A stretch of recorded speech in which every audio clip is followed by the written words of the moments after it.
ನಮಸ್ಕಾರ ಸ್ನೇಹಿತರೆ, welcome to VPIS academy YouTube channel. ನಾನು ವೆಂಕಟೇಶ್ ಪಾಟೀಲ್ ಅಂತ.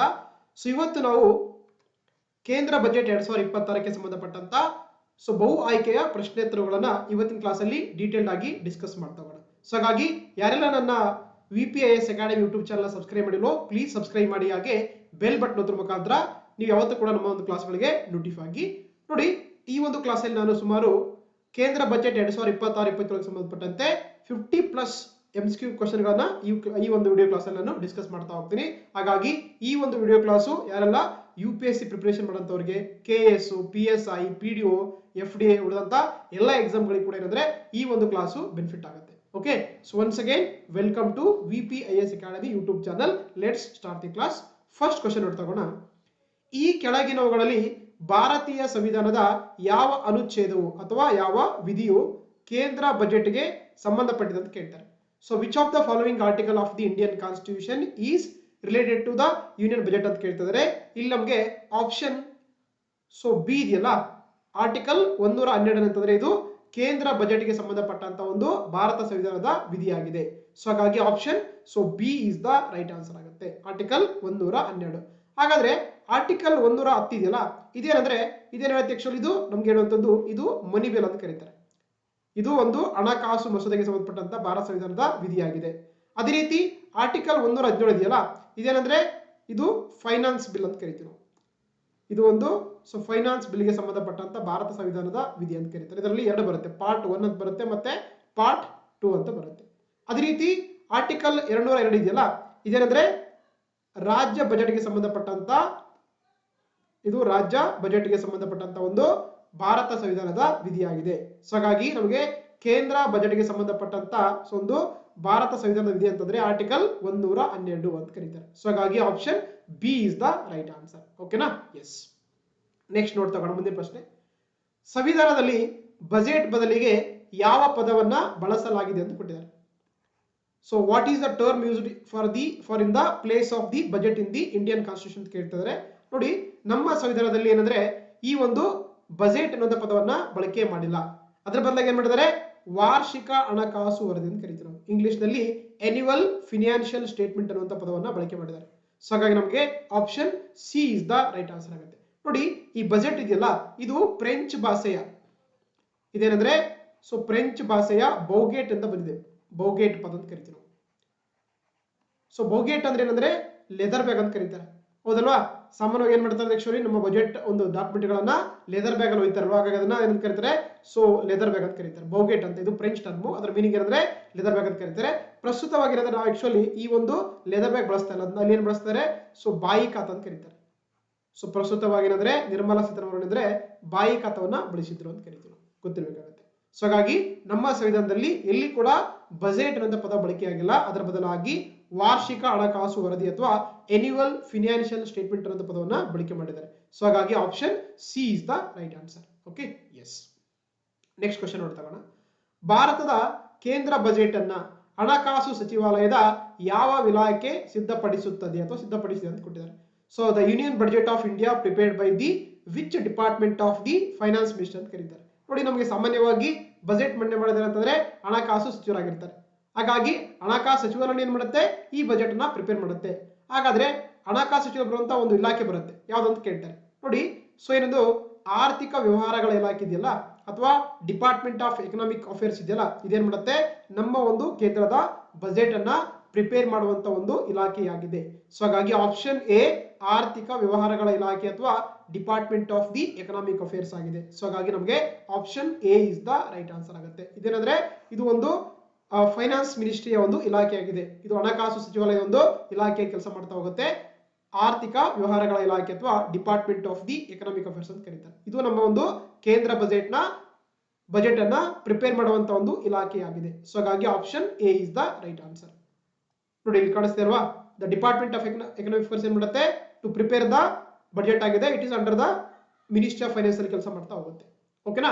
ಸಾಮಾನ್ಯವಾಗಿ ಅಂದ್ರೆ ಫೈನಾನ್ಸ್ ಮಿನಿಸ್ಟರ್ ಏನ್ ಮಾಡ್ತಾರೆ ಅಂದ್ರೆ ಲೋಕಸಭೆಯಲ್ಲಿ ಬಜೆಟ್ ಅನ್ನ ಮಂಡನೆ ಮಾಡ್ತಾ ಹೋಗ್ತಾರೆ. Okay, yes. ನೆಕ್ಸ್ಟ್ ಕ್ವಶನ್ ನೋಡ್ತಾ ಹೋಗೋಣ. ಸ್ವತಂತ್ರ ಭಾರತದ ಮೊದಲ ಬಜೆಟ್ ಅನ್ನ ಇವರಿಂದ ಮಂಡಿಸಲಾಯಿತು ಅಂತ ಕೊಟ್ಟಿದ್ದಾರೆ. The first budget of independent India was presented by ಅಂತ ಕೇಳ್ತಾರೆ. ನೋಡಿ, ನಮ್ಮ ಒಂದು ಏನು ಸ್ವತಂತ್ರ ಭಾರತ ಯಾವಾಗ 1947 ಆಗಸ್ಟ್ 15 ಅಲ್ವಾ ನಮಗೆ ಸ್ವತಂತ್ರ ಸಿಕ್ತು. ಅದರ ನಂತರ ಫಸ್ಟ್ ಯಾರು ಬಜೆಟ್ ಮಂಡನೆ ಮಾಡ್ತಾರೆ ಅಂತ ಗೊತ್ತಿರಬೇಕಾಗತ್ತೆ. ಅದು ಆರ್ ಕೆ ಷಣ್ಮುಗಂ ಶೆಟ್ಟಿ ಇದಾರಲ್ಲ, ಇವರು ಸ್ವತಂತ್ರ ಭಾರತದಲ್ಲಿ ಮೊಟ್ಟ ಮೊದಲ ಬಾರಿಗೆ ಬಜೆಟ್ ಅನ್ನ ಮಂಡನೆ ಮಾಡಿರುವಂತಹ ಒಬ್ಬ ಮಿನಿಸ್ಟರ್ ವ್ಯಕ್ತಿ ಅಂತಂದ್ರೆ ಅದು ಆರ್ ಕೆ ಷಣ್ಮುಗಂ ಶೆಟ್ಟಿ ಆಗಿದ್ದಾರೆ. ಸೊ ಹಾಗಾಗಿ option B is the right answer. Okay, option B is the right answer. ನೋಡಿ ಇಲ್ಲಿ ಕೊಟ್ಟಿದ್ದಾರೆ. So R K Shanmugam Shetty ಏನ್ ಮಾಡ್ತಾರೆ, presented the first union budget. ಇವರು ಮೊದಲ ಭಾರತದ ಒಂದು ಕೇಂದ್ರ ಬಜೆಟ್ ಅನ್ನು ಮಂಡನೆ ಮಾಡ್ತಾ ಹೋಗ್ತಾರೆ. ಸೊ ಯಾವಾಗದು 26ನೇ ನವೆಂಬರ್ 1947ಕ್ಕೆ ಏನ್ ಮಾಡ್ತಾ ಹೋಗ್ತಾರೆ. ಯಾಕಂದ್ರೆ ಇವ್ರು ಏನಾಗಿದ್ದಾರೆ ಅಂದ್ರೆ ಆ ಒಂದು ಏನು ಸ್ವತಂತ್ರ ಭಾರತದಲ್ಲಿ ಏನೋ ಒಂದು ಸಚಿವ ಸಂಪುಟ ಇದ್ದಲ್ಲ, ಅದರಲ್ಲಿ ಏನಾದ್ರು ಇವರು ಫಸ್ಟ್ ಫೈನಾನ್ಸ್ ಮಿನಿಸ್ಟರ್ ಆಗಿ ಕೆಲಸ ಮಾಡ್ತಾ ಹೋಗ್ತಾರೆ. ಯಾವಾಗ್ಲಿಂದ 1947ರಿಂದ 1949ವರೆಗೆ. ಹಾಗಾಗಿ ಅವರು ಯಾವಾಗ 26ನೇ ನವೆಂಬರ್ 1947ಕ್ಕೆ ತಮ್ಮ ಸ್ವತಂತ್ರ ಭಾರತ ಮೊಟ್ಟ ಮೊದಲ ಬಜೆಟ್ ಅನ್ನ ಮಂಡನೆ ಮಾಡ್ತಾರೆ. ಹಾಗಾದ್ರೆ ನಮ್ಮ ಗಣರಾಜ್ಯ ಏನು ನಮ್ಮ ಸಂವಿಧಾನ ಜಾರಿ ಬಂತಲ್ಲ, ಯಾವಾಗ ಸಂವಿಧಾನ ಜಾರಿ ಬಂದ ಯಾವಾಗ ಜನವರಿ 26, 1950 ಜಾರಿಗೆ ಬಂತಲ್ಲ, ಆವಾಗ ಫಸ್ಟ್ ಯಾರು ಮಂಡನೆ ಮಾಡ್ತಾರೆ ಅಂತ ಗೊತ್ತಿರಬೇಕಾಗತ್ತೆ. ಅದು ಜಾನ್ ಮತಾಯ್. ನೋಡಿ ಯಾರು, ಜಾನ್ ಮತಾಯ್ ಏನ್ ಮಾಡ್ತಾರೆ ಅಂದ್ರೆ ಇವರು ನಮ್ಮ ಅಂದ್ರೆ ಭಾರತ ಗಣರಾಜ್ಯದ ಮೊಟ್ಟ ಮೊದಲ ಏನಾಗಿದೆ ಅಂದ್ರೆ ಹಣಕಾಸು ಸಚಿವರ ಕೆಲಸ ಮಾಡ್ತಾರೆ ಜಾನ್ ಮತಾಯ್ ಅವರು. ಏನಂದ್ರೆ ನಮ್ಮ ಒಂದು ಫಸ್ಟ್ ರಿಪಬ್ಲಿಕ್ ಆಫ್ ಇಂಡಿಯಾದ ಬಜೆಟ್ ಅನ್ನ ಯಾವಾಗ 28 ಫೆಬ್ರವರಿ 1950ಕ್ಕೆ ಮಂಡನೆ ಮಾಡ್ತಾ ಹೋಗ್ತಾರೆ. ಅರ್ಥ ಆಯ್ತಲ್ವಾ. ಸ್ವತಂತ್ರ ಭಾರತದ ಯಾರು ಫಸ್ಟ್ ಷಣ್ಮುಗಂ ಶೆಟ್ಟಿ, ಗಣರಾಜ್ಯ ಬರದ್ದು ಅಂದ್ರೆ ಸಂವಿಧಾನ ಜಾರಿಗೆ ಬಂದು ಎಲೆಕ್ಷನ್ಸ್ ಆಗಿ ಯಾರು ವಿನ್ ಆಗ್ತಾರಲ್ವಾ ಅದು ಜಾನ್ ಮತಾಯ್ ಮಾಡ್ತಾ ಹೋಗ್ತಾರೆ. ಗೊತ್ತಿರ್ಬೇಕು ನಿಮಗೆ. ಓಕೆ, ಹಾಗಾಗಿ option B is the right answer. Next question ನೋಡ್ತಾ ಹೋಗೋಣ. ಇತ್ತೀಚೆಗೆ ಸಂಸತ್ತಿನಲ್ಲಿ 2026-27ರ ಕೇಂದ್ರ ಬಜೆಟ್ ಮಂಡಿಸಿದವರು ಯಾರು ಅಂತ ಕೇಳ್ತಾರೆ. Recently who present the union budget of 2026-27 in the parliament ಅಂತ ಕೇಳ್ತಾರೆ. ಸೊ ಇತ್ತೀಚೆಗೆ ಸಾಮಾನ್ಯವಾಗಿ ನಮ್ಮ ಬಜೆಟ್ ಅನ್ನ ಕೇಂದ್ರ ಮಟ್ಟದಲ್ಲಿ ಹಣಕಾಸು ಸಚಿವರು ಅಂದ್ರೆ ರಾಷ್ಟ್ರಪತಿಯವರ ಏನಂದ್ರೆ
ಓಕೆ, ಸೊ ನೆಕ್ಸ್ಟ್ 16ನೇ ಪ್ರಶ್ನೆ ನೋಡ್ತಾ ಹೋಗೋಣ. ಮಹಾತ್ಮ ಗಾಂಧಿ ಗ್ರಾಮ ಸ್ವರಾಜ್ಯ ಉಪಕ್ರಮವು ಡ್ಯಾಶ್ಗಳಿಗೆ ಸಂಬಂಧಪಟ್ಟಿದಂತೆ ಕೊಟ್ಟಿದ್ದಾರೆ, ಅಥವಾ ಕ್ವಶನ್ ಇಂಗ್ಲಿಷಲ್ಲಿ the Mahatma Gandhi gram Swaraj initiative is related ಅಂತ ಕೇಳ್ತಾರೆ. ನೋಡಿ, ರೀಸೆಂಟ್ ಆಗಿ ಏನಂದ್ರೆ ಈ ಒಂದು 2026 ಬಜೆಟ್ ಅಲ್ಲಿ ಹೊಸ ಒಂದು ಯೋಜನೆ ಘೋಷಣೆ ಮಾಡ್ತಾ ಹೋಗ್ತಾರೆ. ಅದು ಮಹಾತ್ಮ ಗಾಂಧಿ ಗ್ರಾಮ ಸ್ವರಾಜ್ ಉಪಕ್ರಮ ಅಥವಾ ಮಹಾತ್ಮ ಗಾಂಧಿ ಗ್ರಾಮ್ ಸ್ವರಾಜ್ ಇನಿಷಿಯೇಟಿವ್ ಅಂತ ಕರೀತಾರೆ. ಅದೇನಂದ್ರೆ ಮೂಲವಾಗಿ ಏನಂದ್ರೆ ಖಾದಿ ಉತ್ಪನ್ನಗಳನ್ನ ಬಲಪಡಿಸುವಂತದ್ದು ಈ ಒಂದು ಕಾರ್ಯಕ್ರಮದ ಅಥವಾ ಒಂದು ಉಪಕ್ರಮದ ಮುಖ್ಯ ಉದ್ದೇಶವಾಗಿದೆ. It is to strengthening the khadi products ಅಂತ ಕರೀತಾರೆ. ಸೊ ಹಾಗಾಗಿ option B is the right answer. Okay, ಇದು ಮಹಾತ್ಮ ಗಾಂಧಿ ಗ್ರಾಮ್ ಸ್ವರಾಜ್ ಕಾರ್ಯಕ್ರಮದ ಮುಖ್ಯ ಉದ್ದೇಶವಾಗಿದೆ. ಸೊ ಹಾಗಾಗಿ option B is the right answer ಆಗುತ್ತೆ. ನೋಡ್ತಾ ಹೋಗೋಣ. ನೋಡಿ, ಏನು 2026 ಬಜೆಟ್ ಅಲ್ಲಿ ಮಹಾತ್ಮ ಗಾಂಧಿ ಗ್ರಾಮ್ ಸ್ವರಾಜ್ ಇನಿಷಿಯೇಟಿವ್ ಅಂತ ಮಾಡಿದ್ದಾರೆ. ಇದರ ಉದ್ದೇಶ ಅಂದ್ರೆ strengthening the khadi handloom and handicrafts ಅಂತ ಕರಿತೀವಿ ನಾವು. ಅಂದ್ರೆ ಖಾದಿಯನ್ನ ಮತ್ತೆ ನೇಯ್ಗೆಗಳನ್ನ ಮತ್ತೆ ಈ ಒಂದು ಹ್ಯಾಂಡಿಕ್ರಾಫ್ಟ್ ಅಂದ್ರೆ ಕರಕುಶಲ ಒಂದು ಏನು ಸೇವೆಗಳನ್ನ ಆಕ್ಚುಲಿ ಸ್ಟ್ರೆಂಥನ್ ಮಾಡುವಂಥದ್ದು ಈ ಕಾರ್ಯಕ್ರಮದ ಮುಖ್ಯ ಉದ್ದೇಶವಾಗಿದೆ. ಜೊತೆಗೆ ಯಾರೆಲ್ಲ ಒಂದು ಈ ಖಾದಿ ಉತ್ಪನ್ನಗಳ ಮಾಡ್ತಿರ್ತಾರೆ ಅವರಿಗೆ ಒಂದು ಗ್ಲೋಬಲ್ ಮಾರ್ಕೆಟ್ ಲಿಂಕೇಜ್ ಕೊಡುವಂಥದ್ದು, ಜೊತೆಗೆ ಆ ಒಂದು ವಸ್ತುಗಳನ್ನ ಬ್ರ್ಯಾಂಡಿಂಗ್ ಮಾಡೋದು ಕೂಡ ಇದರ ಮುಖ್ಯ ಉದ್ದೇಶವಾಗಿದೆ. ಜೊತೆಗೆ ಯಾರೆಲ್ಲ ಒಂದು ನೇಯ್ಗೆ ಮಾಡ್ತಿರ್ತಾರೆ ಅವರಿಗೆ ಟ್ರೈನಿಂಗ್ ತರಬೇತಿ ಕೊಡುವಂಥದ್ದು, ಅವರಿಗೆ ಕೌಶಲ್ಯ ಕೊಡುವಂಥದ್ದು, ಮತ್ತೆ ಕ್ವಾಲಿಟಿ ಆಫ್ ಪ್ರೊಸೆಸ್ ಬಗ್ಗೆ ಕೊಡೋರಿಗೆ ಅವೇರ್ನೆಸ್ ಮೂಡಿಸುವಂಥದ್ದು ಈ ಯೋಜನೆ ಮುಖ್ಯ ಉದ್ದೇಶವಾಗಿದೆ. ಜೊತೆಗೆ ಈ ಒಂದು ಯೋಜನೆ ಇದೆಯಲ್ಲ, ಇದೇನಂದ್ರೆ ಯಾರೆಲ್ಲ ಒನ್ ಡಿಸ್ಟ್ರಿಕ್ಟ್ ಒನ್ ಪ್ರಾಡಕ್ಟ್ ಅಡಿಯಲ್ಲಿ ಏನಂದ್ರೆ ಇದು ಮಾಡ್ತಾ ಹೋಗ್ತಾರೆ ಅದು ಕೂಡ ಇದರ ಲಿಂಕೇಜ್ ಮಾಡ್ತಾ ಹೋಗ್ತಾರೆ. ಅದು ಮಹಾತ್ಮ ಗಾಂಧಿ ಗ್ರಾಮ್ ಸ್ವರಾಜ್ ಇನಿಷಿಯೇಟಿವ್ ಆಗಿದೆ. ಮೂಲವಾಗಿ ಏನಂದ್ರೆ ಇದು ಖಾದಿಗಳಿಗೆ ಸಂಬಂಧಪಟ್ಟಂತ ಒಂದು ಖಾದಿ ಉತ್ಪನ್ನಕ್ಕೆ ಸಂಬಂಧಪಟ್ಟಂತ ಒಂದು ಯೋಜನೆ ಅಂತ ಕರೀತಾರೆ. ಸೊ ಹಾಗಾಗಿ option B is the right answer. Okay, yes. Next question ನೋಡ್ತಾ ಹೋಗೋಣ. ನೋಡಿ, ಇನ್ನೊಂದೇನಂದ್ರೆ ಈ ಟೆಕ್ಸ್ಟೈಲ್ ಅಂತ ಕರಿತೀವಿ ನಾವು. ಅಂದ್ರೆ ಜವಳಿ ಕ್ಷೇತ್ರಕ್ಕೆ ಈ ಒಂದು ಯೋಜನೆ ಈ ಒಂದು ಬಜೆಟ್ ಅಲ್ಲಿ ಹಲವಾರು ಸ್ಕೀಮ್ಗಳನ್ನ ಘೋಷಣೆ ಮಾಡ್ತಾ ಹೋಗ್ತಾರೆ. ವಿಶೇಷವಾಗಿ ಜವಳಿ ಕಾರ್ಯಕ್ರಮ ಅಂತ ಕರೀತಾರೆ. ಅಂದ್ರೆ integrated programme for the textile sector ಅಂತ ಕರೀತಾರೆ. ಅದಕ್ಕೆ ಹಲವಾರು ಯೋಜನೆಗಳನ್ನ ಈಗ ನೋಡಿದ್ವಿ ನಾವು. ಮಹಾತ್ಮ ಗಾಂಧಿ ಗ್ರಾಮ್ ಸ್ವರಾಜ್ ಉಪಕ್ರಮ ಇದೆಯಲ್ಲ, ಇದು ಖಾದಿ, ಕೈಮಗ್ಗ ಮತ್ತು ಕರಕುಶಲ ವಸ್ತುಗಳನ್ನ ಬಲಪಡಿಸಕ್ಕೆ ಅವರಿಗೆ ಮಾರುಕಟ್ಟೆ ಕೊಡುವಂಥದ್ದು ಈ ಕಾರ್ಯಕ್ರಮ ಮುಖ್ಯ ಉದ್ದೇಶ. ಆದರೆ ಜೊತೆಗೆ ರಾಷ್ಟ್ರೀಯ ಫೈಬರ್ ಯೋಜನೆ ಅಂತ ಹೊಸ ಯೋಜನೆಯನ್ನು ಘೋಷಣೆ ಮಾಡಿದ್ದಾರೆ. ಇದೇನಂತಂದ್ರೆ ರೇಷ್ಮೆ, ಉಣ್ಣೆ, ಸೆಣಬು ಮತ್ತು ಕೃತಕ ನೂಲುಗಳಲ್ಲಿ ಸ್ವಾವಲಂಬನೆ ಸಾಧಿಸಕ್ಕೆ ಅಂದ್ರೆ ಈ ಒಂದು ಯೋಜನೆ ಅವರಿಗೆ ಸಪೋರ್ಟ್ ಮಾಡ್ತಾ ಹೋಗುತ್ತೆ. ಅದೇ ರೀತಿ ಜವಳಿ ವಿಸ್ತರಣೆ ಮತ್ತು ಉದ್ಯೋಗ ಯೋಜನೆ ಅಂತ ಮಾಡಿದ್ದಾರೆ. ಅಂದ್ರೆ ಟೆಕ್ಸ್ಟೈಲ್ ಎಕ್ಸ್ಟೆನ್ಷನ್ ಅಂಡ್ ಏನಂತಾರೆ ಎಂಪ್ಲಾಯ್ಮೆಂಟ್ ಯೋಜನೆ ಪ್ರೋಗ್ರಾಮ್ ಅಂತ ಮಾಡಿದ್ದಾರೆ. ಇದು ಅಂದ್ರೆ ಸಾಂಪ್ರದಾಯಿಕ ಕ್ಲಸ್ಟರ್ಗಳನ್ನು ಆಧುನೀಕರಿಸಲು ಯಂತ್ರೋಪಕರಣಗಳು ಜೊತೆಗೆ ಅವರಿಗೆ ಒಂದು ತಂತ್ರಜ್ಞಾನ ಹೊಂದಿಕೊಳ್ಳಕ್ಕಾಗಿ ಅಂದ್ರೆ ಒಂದು ಕ್ಯಾಪಿಟಲ್ ಬಂಡವಾಳವನ್ನು ಕೂಡ ನೀಡುವಂತದ್ದಾಗಿದೆ. ಅದನ್ನ ಜವಳಿ ವಿಸ್ತರಣೆ ಮತ್ತು ಉದ್ಯೋಗ ಯೋಜನೆ ಅಂತ ಕರೀತಾರೆ. ಅದೇ ರೀತಿ ಮೆಗಾ ಟೆಕ್ಸ್ಟೈಲ್ ಪಾರ್ಕ್ಗಳನ್ನು ಕೂಡ ಸಪೋರ್ಟ್ ಸ್ಥಾಪನೆ ಮಾಡ್ತಾರೆ ಅಂತ ಹೇಳ್ತಾರೆ ಈ ಒಂದು ಸ್ಕೀಮ್ಗಳಲ್ಲಿ. ಓಕೆನಾ? ಸೊ ಹಾಗಾಗಿ option so B is the right answer ಆಗುತ್ತೆ. ಇವೆಲ್ಲ ಕೂಡ ಜವಳಿ ವಲಯಕ್ಕೆ ಸಂಬಂಧಪಟ್ಟಂತ ಹೊಸ ಯೋಜನೆಗಳಾಗಿದೆ. ಎಸ್. ನೆಕ್ಸ್ಟ್ ನೋಡ್ತಾ ಹೋಗೋಣ ಮುಂದಿನ ಪ್ರಶ್ನೆ. ಪ್ರಧಾನಮಂತ್ರಿ ಮಿತ್ರ ಯೋಜನೆಯಡಿ ಕರ್ನಾಟಕದ ಜವಳಿ ಪಾರ್ಕ್ ಯಾವ ಸ್ಥಳದಲ್ಲಿ ಸ್ಥಾಪಿಸಲಾಗಿದ್ದಾರೆ? Under Pradhanmantri Mitra scheme in which place Karnataka textile park is establish ಅಂತ ಕೇಳ್ತಾರೆ. ಅಂದ್ರೆ ಕರ್ನಾಟಕದಲ್ಲಿ ಪಿಎಂ ಮಿತ್ರ ಒಂದು ಯೋಜನೆಯಲ್ಲಿ ಕರ್ನಾಟಕದಲ್ಲಿ ಎಲ್ಲಿ ಒಂದು ಟೆಕ್ಸ್ಟೈಲ್ ಪಾರ್ಕ್ ಅನ್ನ ಸ್ಥಾಪನೆ ಮಾಡೋಣ ಅಂತ ಕೇಳ್ತಾರೆ. ಸೊ ಹಾಗಾಗಿ ನಮ್ಮ ರಾಜ್ಯದಲ್ಲಿ ಬಂದಾಗ ಈ ಒಂದು ಸ್ಕೀಮ್ ಅಲ್ಲಿ ಯಾವುದು ಕಲಬುರಗಿಯಲ್ಲಿ ಅಂತಂದ್ರೆ ಟೆಕ್ಸ್ಟೈಲ್ ಪಾರ್ಕ್ಗಳನ್ನ ಅಥವಾ ಜವಳಿ ಪಾರ್ಕ್ಗಳನ್ನ ಸ್ಥಾಪನೆ ಮಾಡಕ್ಕೆ ಮಾಡಿದ್ದಾರೆ. ಸೊ ಹಾಗಾಗಿ option so C is the right answer ಆಗುತ್ತೆ. ನೋಡಿ, ಹಾಗಾದ್ರೆ ಈ ಸ್ಕೀಮ್ ಬಗ್ಗೆ ನೋಡ್ತಾ ಹೋಗೋಣ. ಪ್ರಧಾನಮಂತ್ರಿ ಮಿತ್ರ ಸ್ಕೀಮ್ ಅಂತ ಮಾಡಿ ಹೊಸ ಯೋಜನೆ ಇದೆ. ಆಕ್ಚುಲಿ ಇದನ್ನ ಲಾಸ್ಟ್ ಬಜೆಟ್ ಘೋಷಣೆ ಮಾಡ್ತಾ ಹೋಗ್ತಾರೆ. ನೋಡಿ, ಮಿತ್ರ ಅಂದ್ರೆ ಗೊತ್ತಿರ್ಬೇಕು ನಿಮಗೆ. Pradhanmantri mega integrated textile region and apparel ಅಂತ ಕರೀತಾರೆ. ಮಿತ್ರದ ಫುಲ್ ಫಾರ್ಮ್ ಆಗಿದೆ. ಇದರ ಉದ್ದೇಶ ಅಂದ್ರೆ ಆಕ್ಚುಲಿ ಟೆಕ್ಸ್ಟೈಲ್ ಕ್ಲಸ್ಟರ್ಗಳಿಗೆ ಏನಂತಾರೆ ಒಂದು ಎಂಟೈರ್ ಟೆಕ್ಸ್ಟೈಲ್ ವ್ಯಾಲ್ಯೂ ಚೈನ್ ಅನ್ನ ಫೈಬರ್ ಟು ಫಿನಿಶ್ ಪ್ರಾಡಕ್ಟ್ಗಳಿಗೆ ಏನಂದ್ರೆ ಒಂದು ಸಪೋರ್ಟ್ ಮಾಡುವಂತದ್ದು ಈ ಯೋಜನೆ ಮುಖ್ಯ ಉದ್ದೇಶವಾಗಿದೆ. ಇದರಲ್ಲಿ ಏನಂದ್ರೆ ನಮ್ಮ ದೇಶದಲ್ಲಿ ಟೋಟಲ್ ಆಗಿ 7 ಕಡೆ ಏನಂದ್ರೆ ಈ ಒಂದು ಟೆಕ್ಸ್ಟೈಲ್ ಪಾರ್ಕ್ಗಳನ್ನ ಸ್ಥಾಪನೆ ಮಾಡಿದ್ದಾರೆ. ಅದರಲ್ಲಿ ಬಂದಾಗ ತಮಿಳುನಾಡಿನ ವೃದ್ಧನಗರ, ತೆಲಂಗಾಣದ ವಾರಂಗಲ್, ಗುಜರಾತ್ನ ನವಸಾರಿ, ಆಮೇಲೆ ಕರ್ನಾಟಕದ ನಮ್ಮ ಕಲಬುರಗಿಯಲ್ಲಿ ಮಾಡಿದ್ದಾರೆ. ಅದೇ ರೀತಿ ಮಧ್ಯಪ್ರದೇಶದ ದಾರಲ್ಲಿ ಮಾಡಿದ್ದಾರೆ, ಉತ್ತರ ಪ್ರದೇಶದ ಲಕ್ನೋ ಅರ್ಧೋ ರೀಸನ್ ಮಾಡಿದ್ದಾರೆ. ಹಾಗಾಗಿ ನಮ್ಮ ದೇಶದಲ್ಲಿ ಟೋಟಲ್ ಆಗಿ 7 ಈ ಒಂದು ಟೆಕ್ಸ್ಟೈಲ್ ಪಾರ್ಕ್ ಮಾಡಿದ್ದಾರೆ. ಅದು ಬಂದು ನಮ್ಮ ರಾಜ್ಯದಲ್ಲಿ ಬಂದಾಗ ಸೊ ಕಲಬುರಗಿ ಜಿಲ್ಲೆಯಲ್ಲಿ ಮಾಡಿರುವಂತದ್ದು ಗೊತ್ತಿರಬೇಕಾಗುತ್ತೆ. ಓಕೆನಾ? ಈ ಒಂದು ಸ್ಕೀಮ್ ಏನಂದ್ರೆ ಮಿನಿಸ್ಟ್ರಿ ಆಫ್ ಟೆಕ್ಸ್ಟೈಲ್ ಅಡಿಯಲ್ಲಿ ಅಂದ್ರೆ ಈ ಒಂದು ಸ್ಕೀಮ್ ಅನ್ನ ರಚನೆ ಮಾಡ್ತಾ ಹೋಗ್ತಾರೆ. That's it. ಸೊ ಹಾಗಾಗಿ option so C is the right answer ಆಗುತ್ತೆ. Okay, yes. ನೆಕ್ಸ್ಟ್ ನೋಡ್ತಾ ಹೋಗೋಣ. 2027-26-27ರ ಕೇಂದ್ರ ಬಜೆಟ್ ಪ್ರಕಾರ ಈ ಕೆಳಗಿನ ಯಾವ ಯೋಜನೆಗಳನ್ನ ಸಣ್ಣ ಮತ್ತು ಮಧ್ಯಮ ವಲಯಗಳಿಗೆ ಉದ್ಯಮಗಳ ವಲಯಕ್ಕೆ ಘೋಷಿಸಲಾಗಿದೆ ಅಂತ ಕೊಟ್ಟಿದ್ದಾರೆ. ಅಂದ್ರೆ according to the union budget of 2026-27 which of the following schemes are announced to small and medium enterprises sector ಅಂತ ಕೇಳಿದ್ದಾರೆ. ಅಂದ್ರೆ ಸಣ್ಣ ಮತ್ತು ಮಧ್ಯಮ ಒಂದು ಉದ್ಯಮಗಳಿದೆಯಲ್ಲ ಅವ್ರಿಗೆ ಅಂದ್ರೆ ಕೆಲವೊಂದು ಹೊಸ ಸ್ಕೀಮ್ಗಳನ್ನ ಘೋಷಣೆ ಮಾಡ್ತಾ ಹೋಗ್ತಾರೆ ಈ ಒಂದು ಬಜೆಟ್ ಅಲ್ಲಿ. ಅದ್ಯಾವ್ದು ಅಂತ ಕೇಳ್ತಾರೆ ನೋಡಿ. ಈ ಕೊಟ್ಟಂತ ಎಲ್ಲಾ ಸ್ಕೀಮ್ಗಳು ಅಂದ್ರೆ ಸ್ಮಾಲ್ ಮೀಡಿಯಂ ಎಂಟರ್ಪ್ರೈಸಸ್ ಬೆಳವಣಿಗೆ ನಿಧಿ ಅಂತ ಕೊಟ್ಟಿದ್ದಾರೆ, ಅಥವಾ ಇಂಗ್ಲಿಷ್ ನಲ್ಲಿ SME ಗ್ರೋತ್ ಫಂಡ್ ಅಂತ ಕರಿತೀವಿ. ಅದೇ ರೀತಿ ಸ್ವಯಂ ನಿರ್ವಹಣಾ ಭಾರತ ನಿಧಿ ಅಂತ ಕರೀತಾರೆ, ಅಂದ್ರೆ ಸೆಲ್ಫ್ ರಿಲಯಂಟ್ ಇಂಡಿಯಾ ಫಂಡ್ ಅಂತ ಮಾಡಿದ್ದಾರೆ. ಅದೇ ರೀತಿ ಕಾರ್ಪೊರೇಟ್ ಮಿತ್ರಸ್ ಅಂತ ಏನಂದ್ರೆ ಇವು ಏನಂದ್ರೆ ಆಕ್ಚುಲಿ ಸಣ್ಣ ಮತ್ತು ಉದ್ಯಮ ವಲಯಗಳಿಗೆ ಘೋಷಣೆ ಮಾಡಿರುವಂತಹ ಒಂದು ಹೊಸ ಯೋಜನೆಗಳಾಗಿದೆ. ಸೊ ಹಾಗಾಗಿ ಕೊಟ್ಟಂತ ಎಲ್ಲವೂ ಕೂಡ ಸರಿಯಾಗಿದೆ. ಹಾಗಾಗಿ option D all of the above is the right answer ಆಗುತ್ತೆ. ಓಕೆನಾ? ಅದ್ರ ಬಗ್ಗೆ ನೋಡ್ತಾ ಹೋಗೋಣ. ನೋಡಿ, ಚಾಂಪಿಯನ್ MSC ಅಂತ ಕರಿತೀವಿ. SME ಅಂತಂದ್ರೆ ಸ್ಮಾಲ್ ಮೀಡಿಯಂ ಎಂಟರ್ಪ್ರೈಸ್ ಅಂತ ಕರೀತಾರೆ. ಓಕೆನಾ? ಸೊ ಹಾಗಾಗಿ ಅದಕ್ಕೋಸ್ಕರ ಕೆಲವೊಂದು ಸ್ಕೀಮ್ಗಳ ಘೋಷಣೆ ಮಾಡ್ತಾ ಹೋಗ್ತಾರೆ. ಅದಕ್ಕೋಸ್ಕರ ನೋಡಿ SME ಗ್ರೋತ್ ಫಂಡ್ ಅಂತ ಮಾಡಿದ್ದಾರೆ. ಏನಂದ್ರೆ ಇದು ಭವಿಷ್ಯದ ಚಾಂಪಿಯನ್ ಉದ್ಯಮಗಳು, ಏನು ಒಂದು ಸ್ಮಾಲ್ ಮತ್ತೆ ಮೈಕ್ರೋ ಇಂಡಸ್ಟ್ರಿಗಳಿದೆಯಲ್ಲ ಅವು ಏನಂತಂದ್ರೆ ಭವಿಷ್ಯದ ಒಂದು ಚಾಂಪಿಯನ್ ಆಗಿ ಕೆಲಸ ಮಾಡ್ತಾ ಹೋಗುತ್ತೆ. ಹಾಗಾಗಿ ಅವುಗಳಲ್ಲಿ ಉದ್ಯೋಗಗಳನ್ನ ಸೃಷ್ಟಿ ಮಾಡಕ್ಕೆ ಜೊತೆಗೆ ಆಯ್ದ ಮಾನದಂಡಗಳ ಆಧಾರದ ಮೇಲೆ ಏನಂತಾರೆ ಅವುಗಳಿಗೆ ಪ್ರೋತ್ಸಾಹಕ್ಕೆ ಸುಮಾರು 10,000 ಕೋಟಿ ಅಮೌಂಟ್ ಏನಿದೆ ಆಕ್ಚುಲಿ ಈ ಒಂದು ಬಜೆಟ್ ಅಲ್ಲಿ ಕೊಟ್ಟಿದ್ದಾರೆ under the SME fund, growth fund, small medium enterprise fund ಅಂತ ಕರೀತಾರೆ. ಅದೇ ರೀತಿ ಇನ್ನೊಂದು ಸ್ಕೀಮ್ ಮಾಡ್ತಾ ಹೋಗ್ತಾರೆ, ನಿಧಿ ಮಾಡಿದ್ದಾರೆ, ಸ್ವಾವಲಂಬಿ ಭಾರತ ನಿಧಿ ಅಂತ ಕರೀತಾರೆ. ಸೆಲ್ಫ್ ರಿಲಯಂಟ್ ಇಂಡಿಯಾ ಅಂತ ಫಂಡ್ ಅಂತ ಮಾಡಿದ್ದಾರೆ. ಇದೇನಂದ್ರೆ ಇದು ಕೂಡ ಕಿರು ಉದ್ಯಮಗಳಿಗೆ ಬೆಂಬಲವನ್ನು ನೀಡುವಂಥದ್ದು, ಜೊತೆಗೆ ರಿಸ್ಕ್ ಕ್ಯಾಪಿಟಲ್ ಲಭ್ಯತೆಯನ್ನು ಏನಂದ್ರೆ ಖಚಿತಪಡಿಸಿಕೊಳ್ಳಕ್ಕೆ ಸುಮಾರು 2,000 ಕೋಟಿಯನ್ನು ಕೂಡ ಈ ಬಜೆಟ್ ಅಲ್ಲಿ ಈ ಒಂದು ನಿಧಿಗೆ ಕೊಟ್ಟಿರುವಂತದ್ದಾಗಿದೆ. ಅದೇ ರೀತಿ ಇನ್ನೊಂದು ಕಾರ್ಪೊರೇಟ್ ಮಿತ್ರರು ಅಥವಾ ಕಾರ್ಪೊರೇಟ್ ಮಿತ್ರರಂತ ಒಂದು ಇನಿಷಿಯೇಟ್ ಮಾಡ್ತಾ ಹೋಗ್ತಾರೆ. ಇದೇನಂದ್ರೆ ವಿಶೇಷವಾಗಿ ಸೆಕೆಂಡ್ ಮತ್ತೆ ಥರ್ಡ್ ಟೈರ್ ಸಿಟಿ ಇರ್ತಾವಲ್ಲ ಅಲ್ಲಿ ಏನಂತಂದ್ರೆ ಕಾರ್ಪೊರೇಟ್ ಮಿತ್ರ ಅಂತ ಮಾಡಿದ್ದಾರೆ.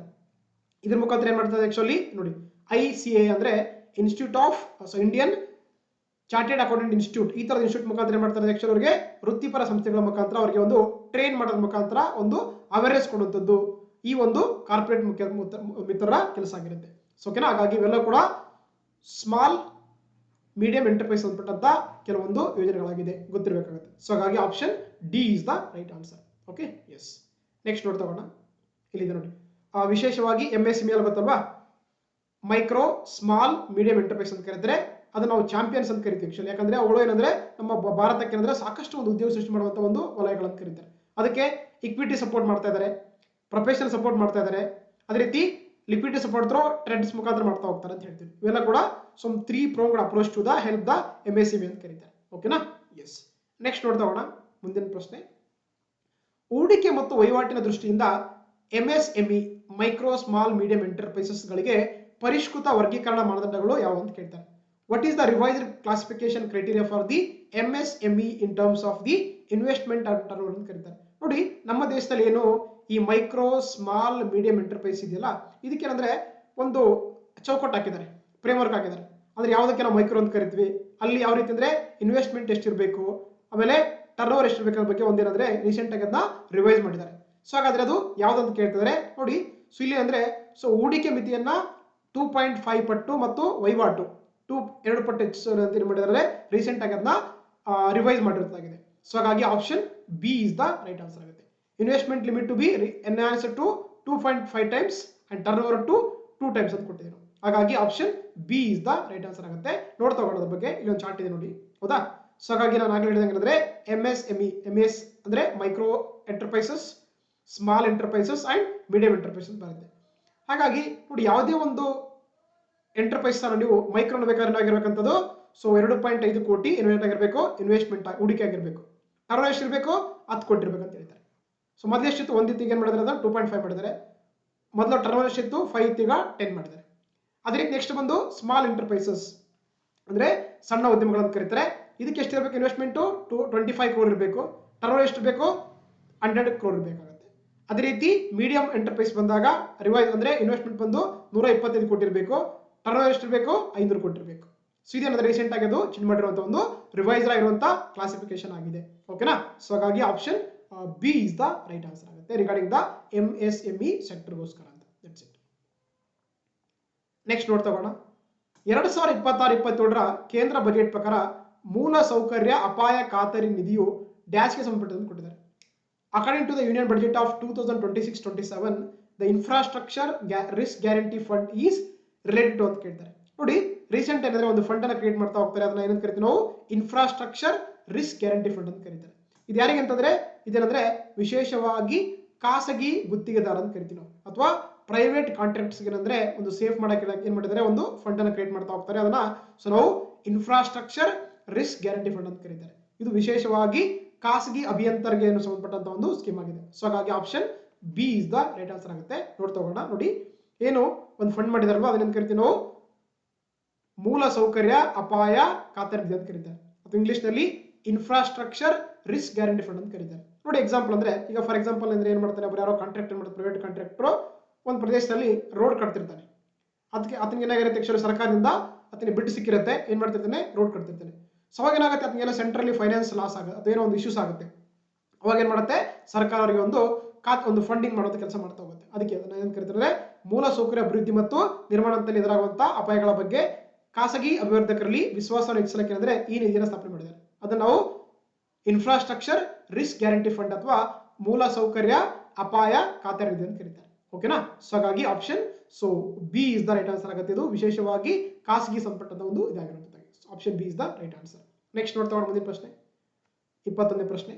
2026-27 ಕೇಂದ್ರ ಬಜೆಟ್ ಪ್ರಕಾರ ರಿಯಲ್ ಎಸ್ಟೇಟ್ ಹೂಡಿಕೆ ಟ್ರಸ್ಟ್ಗಳು ಇದಕ್ಕೆ ಸಂಬಂಧಪಟ್ಟಿದ್ದನ್ನು ಕೊಟ್ಟಿದ್ದಾರೆ. According to union budget of 2026-27 the real estate investment trust are related ಅಂತ ಕೇಳ್ತಾರೆ.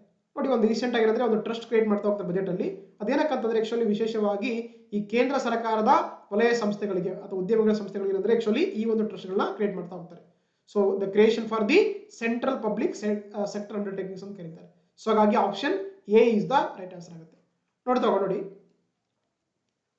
ಇದ್ರ ಉದ್ದೇಶ ಅಂದ್ರೆ ಆಸ್ತಿ ಮರುಬಳಕೆ, ಅಂದ್ರೆ ಕೇಂದ್ರ ಸರ್ಕಾರದ ವಲಯದ ಉದ್ಯಮಗಳ ಒಂದು ರಿಯಲ್ ಎಸ್ಟೇಟ್ ಆಸ್ತಿಗಳ ಮರುಬಳಕೆ ಮಾಡಕ್ಕೆ ಏನ್ ಮಾಡ್ತಾರೆ ಅಂದ್ರೆ ವೇಗಗೊಳಿಸಲು ಈ ರೀಟ್ಸ್ ಅಂತ ಕರಿತೀವಿ ನಾವು. ರೀಟ್ಸ್ ಅಂದ್ರೆ ರಿಯಲ್ ಎಸ್ಟೇಟ್ ಇನ್ವೆಸ್ಟ್ಮೆಂಟ್ ಟ್ರಸ್ಟ್ ಅಂತ ಮಾಡಿದ್ದಾರೆ. ಓಕೆನಾ. ಉದ್ದೇಶ ಅಂತಂದ್ರೆ ಈ ಕೇಂದ್ರ ಸಾರ್ವಜನಿಕ ವಲಯದ ಉದ್ಯಮಗಳ ಒಂದು ರಿಯಲ್ ಎಸ್ಟೇಟ್ ಆಸ್ತಿಗಳ ಮರುಬಳಕೆಗೆ ಸ್ಪೀಡ್ ಅಪ್ ಮಾಡೋದು ಈ ಒಂದು ಟ್ರಸ್ಟ್ ಗಳ ಮುಖ್ಯ ಉದ್ದೇಶವಾಗಿದೆ. ಸೊ ಹಾಗಾಗಿ option A is the right answer ಆಗುತ್ತೆ. Okay, yes. ನೆಕ್ಸ್ಟ್ ಕ್ವೆಶ್ಚನ್ ನೋಡ್ತಾ ಹೋಗೋಣ. 22ನೇ ಪ್ರಶ್ನೆ. 2026-27 ಕೇಂದ್ರ ಬಜೆಟ್ ಪ್ರಕಾರ ಸರಕು ಸಾಗಣೆ ಕಾರಿಡಾರ್ಗಳನ್ನ ಈ ಕೆಳಗಿನ ಯಾವ ಸ್ಥಳಗಳಲ್ಲಿ ಸ್ಥಾಪಿಸಲು ಯೋಜಿಸಲಾಗಿದೆ ಅಂತ ಕೊಟ್ಟಿದ್ದಾರೆ. ಹೌದಾ. According to the union budget of 2026-27 the freight corridors plan to establish in which of the following place ಅಂತ ಕೇಳ್ತಾರೆ. ನೋಡಿ, ಈ ರೀಸೆಂಟ್ ಏನಂದ್ರೆ ಈ ಸರಕು ಸಾಗಾಣಿಕೆ ಕೇಂದ್ರ ಕಾರಿಡಾರ್ಗಳು ಮಾಡ್ಬೇಕಂತ ಮಾಡಿದ್ದಾರೆ. ಯಾವ ಪ್ಲೇಸ್ ಮಾಡ್ಬೇಕಂತ ಕೇಳಿದ್ದಾರೆ ಅಂದ್ರೆ ಅದು ಎಲ್ಲಿಂದ್ರೆ ದನಕುಣಿಯಿಂದ ಸೂರತ್ಗೆ, ಅಂದ್ರೆ ಪಶ್ಚಿಮ ಬಂಗಾಳದ ದನ್ಕುನಿಯಿಂದ ಇಲ್ಲಿಗೆ ಸೂರತ್ ವರೆಗೆ ಅಂದ್ರೆ ಆಕ್ಚುಲಿ ಈ ಒಂದು ಈಸ್ಟ್ ವೆಸ್ಟ್ ಕಾರಿಡಾರ್ಗಳನ್ನು ಮಾಡಕ್ಕೆ ರೀಸೆಂಟ್ ಆಗಿ ಬಜೆಟ್ ಅಲ್ಲಿ ಘೋಷಣೆ ಮಾಡಿದ್ದಾರೆ, ಫ್ರೈಟ್ ಕಾರಿಡಾರ್. ಸೊ ಹಾಗಾಗಿ option B is the right answer ಆಗುತ್ತೆ, ದನ್ಕುನಿ ಟು ಸೂರತ್ ಅಂತ. ನೋಡ್ತಾ ನೋಡಿ, ರೀಸೆಂಟ್ ಬಜೆಟ್ ಅಂದ್ರೆ ಆಕ್ಚುಲಿ ಒಂದು ಹೊಸ ಸರಕು ಸಾಗಣೆ ಕಾರಿಡಾರ್ಗಳು ಅಥವಾ ಫ್ರೈಟ್ ಕಾರಿಡಾರ್ಸ್ ಗಳನ್ನ ಘೋಷಣೆ ಮಾಡಿದ್ದಾರೆ. ಇಲ್ಲಂದ್ರೆ ಪೂರ್ವದ ದನಕುನಿಯಿಂದ ಪಶ್ಚಿಮದ ಸೂರತ್ ವರೆಗೆ ಅಂದ್ರೆ ಆಕ್ಚುಲಿ ಇವುಗಳು ಏನ್ ಮಾಡ್ತವೆ, ಸಂಪರ್ಕವನ್ನ ಕಲ್ಪಿಸ್ತವೆ. ಇಲ್ಲಿ ಮ್ಯಾಪ್ ಕಾಣಿಸ್ತಾ ಗುಜರಾತ್ ನ ಸೂರತ್ ನಿಂದ ಇಲ್ಲಿ ಪಶ್ಚಿಮ ಬಂಗಾಳದ ದನಕುನಿಗೆ ಏನ್ ಮಾಡ್ತಾರೆ, ಆಕ್ಚುಲಿ ಈ ಒಂದು ಫ್ರೈಟ್ ಕಾರಿಡಾರ್ ಗಳನ್ನ ಕನೆಕ್ಟ್ ಮಾಡ್ತಾ ಇದ್ದಾರೆ. ಇದೊಂದು ಏನಾಗಿದೆ, ಈಸ್ಟ್ ವೆಸ್ಟ್ ಫ್ರೈಟ್ ಕಾರಿಡಾರ್ ಅಂತ ಕರೀತಾರೆ. ಸೊ ಹಾಗಾಗಿ option so B is the right answer ಆಗುತ್ತೆ. Okay, yes. ನೆಕ್ಸ್ಟ್ ನೋಡ್ತಾ ಹೋಗೋಣ. ರಾಷ್ಟ್ರೀಯ ಜಲಮಾರ್ಗ 5 ಅನ್ನು ಡ್ಯಾಶ್ಗೆ ಸಂಪರ್ಕಿಸುತ್ತದೆ ಅಂತ ಕೊಟ್ಟಿದ್ದಾರೆ. ಸಂಪರ್ಕಿಸಲಾಗಿದೆ ಅಂತ ಕೇಳ್ತಾರೆ. ಅಂದ್ರೆ national waterway 5 is connected to ಅಂತ ಕೇಳ್ತಾರೆ. ಅಂದ್ರೆ ಈ ರಾಷ್ಟ್ರೀಯ ಜಲಮಾರ್ಗ ಇದೆಯಲ್ಲ, ಇದೇನ್ ಮಾಡುತ್ತೆ ಆಕ್ಚುಲಿ ಇದು ಗೋಯಂಕಾಲಿ ಟು ತಾಲ್ಚರ್ ಏನ್ ಮಾಡುತ್ತೆ, ಸಂಪರ್ಕ ಮಾಡುವಂತ ಒಂದು ಏನಾಗಿದೆ ರಾಷ್ಟ್ರೀಯ ಜಲಮಾರ್ಗ ಆಗಿದೆ. ಅದನ್ನ ನಾವು ರಾಷ್ಟ್ರೀಯ ಜಲಮಾರ್ಗ 5 ಅಥವಾ ನ್ಯಾಷನಲ್ ವಾಟರ್ ವೇ 5 ಅಂತ ಕರೀತಾರೆ. ಅದು ಕನೆಕ್ಟ್ ಮಾಡೋದಿಲ್ಲ ಅಂತಂದ್ರೆ ಗೋಯಂಕಾಲಿ ಟು ತಲ್ಚರ್. ಸೊ ಹಾಗಾಗಿ option C is the right answer ಆಗುತ್ತೆ. ಹಾಗಾದ್ರೆ ಯಾಕೆ ಪ್ರಶ್ನೆ ಅಂದ್ರೆ ನೋಡಿ, ನಮ್ಗೆ ಏನು ಬಜೆಟ್ ಅಲ್ಲಿ ಏನಂದ್ರೆ ಮತ್ತೆ ಹೊಸದಾಗಿ 20 ಅಂದ್ರೆ ಮುಂದಿನ 5 ವರ್ಷದಲ್ಲಿ ಏನ್ ಮಾಡ್ತೀವಿ ಅಂತ ಹೇಳಿದ್ರೆ 20 ಹೊಸ ರಾಷ್ಟ್ರೀಯ ಜಲಮಾರ್ಗಗಳನ್ನ ಕಾರ್ಯಾಚರಣೆಗೆ ತರ್ತಾರೆ ಅಂತ ಹೇಳಿದರೆ, ಅದು ವಿಶೇಷವಾಗಿ ಒಡಿಶಾದ ಏನು ನ್ಯಾಷನಲ್ ವಾಟರ್ ವೇ 5 ಇದೆಲ್ಲ ಅಲ್ಲಿಂದ ಆರಂಭಿಸಿ ತಾಲ್ಚರ್ ಮತ್ತು ಅಂಗುರ್ಗಳಂತ ಖನಿಜ ಸಮುದ್ರ ಪ್ರದೇಶಗಳನ್ನ ಮತ್ತು ಪಾರಾದೀಪ್ ಮತ್ತು ದಮ್ರಾ ಬಂದರುಗಳಿಗೆ ಅಂದ್ರೆ ಸಂಪರ್ಕ ಮಾಡ್ತೀವಿ ಅಂತ ಹೇಳಿದ್ದಾರೆ. ಓಕೆನಾ. ಸೊ ಗೊತ್ತಿರಬೇಕಾಗುತ್ತೆ. ಅದೇ ರೀತಿ ನೋಡ್ತಾ ನೋಡಿ, ಇಲ್ಲಿ ನಮಗೆ ನಮ್ಮ ದೇಶದಲ್ಲಿ ಬಂದಾಗ ಪ್ರೆಸೆಂಟ್ ಆಗಿ there is so many ಅಥವಾ 6 ಏನಂತಂದ್ರೆ ನ್ಯಾಷನಲ್ ವಾಟರ್ ವೇ ಅಥವಾ ರಾಷ್ಟ್ರೀಯ ಜಲಮಾರ್ಗಗಳು ವರ್ಕ್ ಮಾಡ್ತಾ ಇದೆ. ಅದು ಬಂದು ಫಸ್ಟ್ ಬಂದು ಯಾವ್ದಂದ್ರೆ ನ್ಯಾಷನಲ್ ವಾಟರ್ ವೇ 1 ಅಂತ ಕರಿತೀವಿ, ಅಥವಾ ಕನ್ನಡದಲ್ಲಿ ರಾಷ್ಟ್ರೀಯ ಜಲಮಾರ್ಗ 1 ಅಂತ ಕರೀತಾರೆ. ಇದು ಗಂಗಾ ನದಿಗೆ ಸಂಬಂಧಪಟ್ಟಂತಾಗಿದೆ. ಇದೇನ್ ಮಾಡುತ್ತೆ, ಆಲ್ದಿಯಾ ಟು ಅಲಹಾಬಾದ್ ಇಲ್ಲಿ ಕಾಣಿಸ್ತಿದೆಯಾ ನೋಡಿ, ಎಸ್. ಏನ್ ಮಾಡ್ತಿದ್ದು, ಆಲ್ದಿಯಾ ಟು ಅಲ್ಲಾಬಾದ್ಗೆ ಕನೆಕ್ಟ್ ಮಾಡ್ತಾ ಹೋಗುತ್ತೆ. ಇದು ಸುಮಾರು 1620 ಕಿಲೋಮೀಟರ್ ಡಿಸ್ಟೆನ್ಸ್ ಹೊಂದಿದ್ದು. ಹಾಗಾಗಿ ಇದು ನಮ್ಮ ದೇಶದ ಏನಂದ್ರೆ ಅತ್ಯಂತ ಉದ್ದವಾದ ಒಂದು ಜಲಮಾರ್ಗವಾಗಿದೆ. ಇದು ನ್ಯಾಷನಲ್ ವಾಟರ್ ವೇ 1 ಅಂತ ಕರೀತಾರೆ. ಅದೇ ರೀತಿ ನ್ಯಾಷನಲ್ ವಾಟರ್ ವೇ 2 ಅಥವಾ ರಾಷ್ಟ್ರೀಯ ಜಲಮಾರ್ಗ 2 ಇದೆಯಲ್ಲ, ಇದು ಬ್ರಹ್ಮಪುತ್ರ ನದಿಗೆ ಸಂಬಂಧಪಟ್ಟಂತಾಗಿದೆ. ಇದೇನಂದ್ರೆ ದುಬ್ರಿ ಟು ಸಾದಿಯಾ ಇದೇನ್ ಮಾಡುತ್ತೆ, ಇದು ದುಬ್ರಿ ಟು ಏನ್ ಮಾಡುತ್ತೆ ಸಾದಿಯಾಗೆ ಕನೆಕ್ಟ್ ಮಾಡ್ತಾ ಹೋಗುತ್ತೆ. ಇದೇನಂದ್ರೆ 891 ಕಿಲೋಮೀಟರ್ ಇದೆ. ಅದೇ ರೀತಿ ನ್ಯಾಷನಲ್ ವಾಟರ್ ವೇ 3 ಇದೆಯಲ್ಲ, ಇದೇನಂದ್ರೆ ವೆಸ್ಟ್ ಕೋಸ್ಟ್ ಕ್ಯಾನಲ್ ಇರುವಂತದ್ದಾಗಿದೆ. ಇದೇನಂದ್ರೆ ಸೊ ಕೊಲ್ಲಂ ಟು ಕೊಟ್ಟಾಪುರಂಗೆ ಹೋಗುತ್ತೆ. ಓಕೆ, ಇದು 250 ಕಿಲೋಮೀಟರ್ ಅಂತ ಇಲ್ಲಿ ಕಾಣಿಸ್ತಾ ಇದೆ. This is called the Kollam to Kottapuram ಇದೆ. ಅದೇ ರೀತಿ ನ್ಯಾಷನಲ್ ವಾಟರ್ ವೇ 4 ಇದೆಯಲ್ಲ, ಇಲ್ಲಿ ಇದೇನಂದ್ರೆ ಗೋದಾವರಿ ಕೃಷ್ಣಾ ನದಿಗಳಿಗೆ ಸಂಬಂಧಪಟ್ಟಂತ ಒಂದು ಜಲಮಾರ್ಗವಾಗಿದೆ. ಇದೇನಂದ್ರೆ ಕಾಕಿನಾಡ್ ಟು ಪುಡುಚೇರಿ ಇಲ್ಲಿ ಕಾಣಿಸ್ತಿಲ್ಲ, ಕಾಕಿನಾಡ್ ಟು ಪುಡುಚೇರಿಗೆ ಅಂದ್ರೆ ಕನೆಕ್ಟ್ ಮಾಡ್ತಾ ಹೋಗುತ್ತೆ. ಅದೇ ರೀತಿ ನ್ಯಾಷನಲ್ ವಾಟರ್ ವೇ 5 ಇದು ನ್ಯೂಸ್ ಅಲ್ಲಿ ಇದೆ. ಇದೇನಂದ್ರೆ ಬ್ರಾಹ್ಮಣಿ ಡೆಲ್ಟಾ ಕ್ಯಾನಲ್ಸ್ ಗಳಿಗೆ ಸಂಬಂಧಪಟ್ಟಂತ ಒಂದು ನ್ಯಾಷನಲ್ ವಾಟರ್ ವೇ ಆಗಿದೆ. ಇದೇನ್ ಮಾಡುತ್ತೆ ಗೋಯಂಕಲ್ ಟು ತಲ್ಚಾರ್ಗೆ ಅಂದ್ರೆ ಇಲ್ಲಿ ಕಾಣಿಸ್ತಿದೆ. ಸೊ ಇಲ್ಲಿ ಏನ್ ಮಾಡುತ್ತೆ ಕನೆಕ್ಟ್ ಮಾಡ್ತಾ ಹೋಗುತ್ತೆ. ಅದೇ ರೀತಿ ನ್ಯಾಷನಲ್ ವಾಟರ್ ವೇ 6 ಇದೆಯಲ್ಲ, ಇದು ಬರಾಕ್ ನದಿಗೆ ಸಂಬಂಧಪಟ್ಟಂತಾಗಿದೆ. ಇದೇನ್ ಮಾಡುತ್ತೆ ಲಖಿಪುರ್ ಟು ಬಂಗಾ ಹೋಗುತ್ತೆ. ಇದು 121 ಕಿಲೋಮೀಟರ್ ಇದೆ. ಸೊ ಹಾಗಾಗಿ ಅತಿ ಉದ್ದವಾದಂತಂದ್ರೆ ಅದು ನ್ಯಾಷನಲ್ ವಾಟರ್ ವೇ 1 ಇದೆ. ಸುಮಾರು 1620 ಕಿಲೋಮೀಟರ್ ಅಂದ್ರೆ ಒಂದು ಲೆಂತ್ ಇರುವಂತಹ ರಾಷ್ಟ್ರೀಯ ಜಲಮಾರ್ಗವಾಗಿದೆ, ಗೊತ್ತಿರಬೇಕಾಗುತ್ತೆ.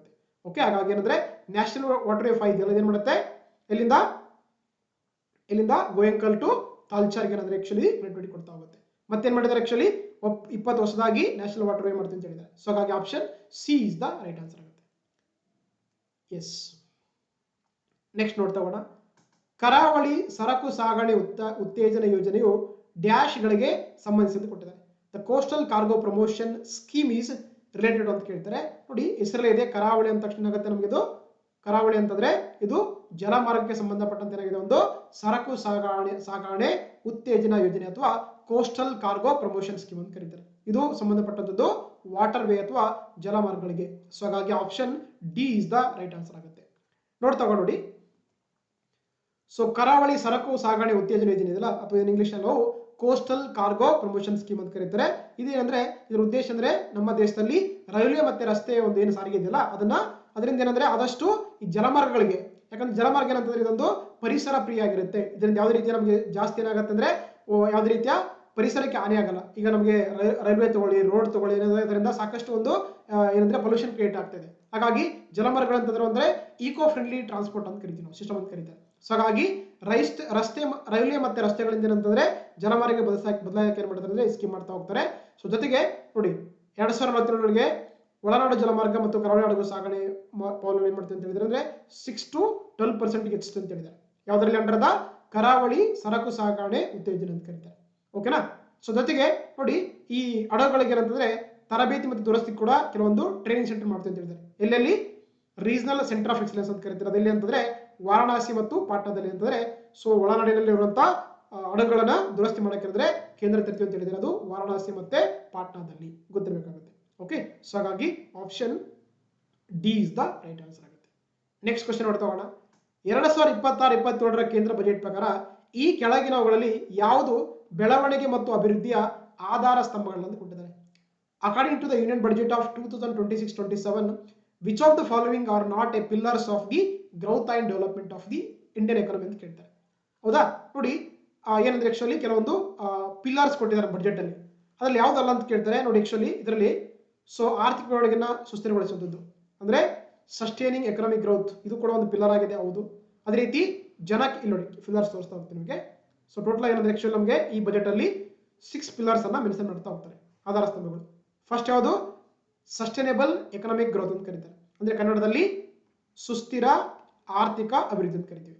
ಎರಡನೇ ಪಿಲ್ಲರ್ ಯಾವುದು strengthening the foundation of growth ಅಂತ ಕರೀತಾರೆ, ಅಂದ್ರೆ ಬೆಳವಣಿಗೆಯ ಒಂದು ಮೂಲವನ್ನ ಬಲಿಷ್ಠಗೊಳಿಸುವಂಥದ್ದು. ಅದೇ ರೀತಿ ಮೂರನೇ ಪಿಲ್ಲರ್ ಯಾವ್ದಂದ್ರೆ ಪೀಪಲ್ ಸೆಂಟ್ರಿಕ್ ಡೆವಲಪ್ಮೆಂಟ್ ಅಂತ ಕರೀತಾರೆ, ಅಂದ್ರೆ ಜನ ಕೇಂದ್ರಿತ ಅಭಿವೃದ್ಧಿ ಮಾಡುವಂಥದ್ದು.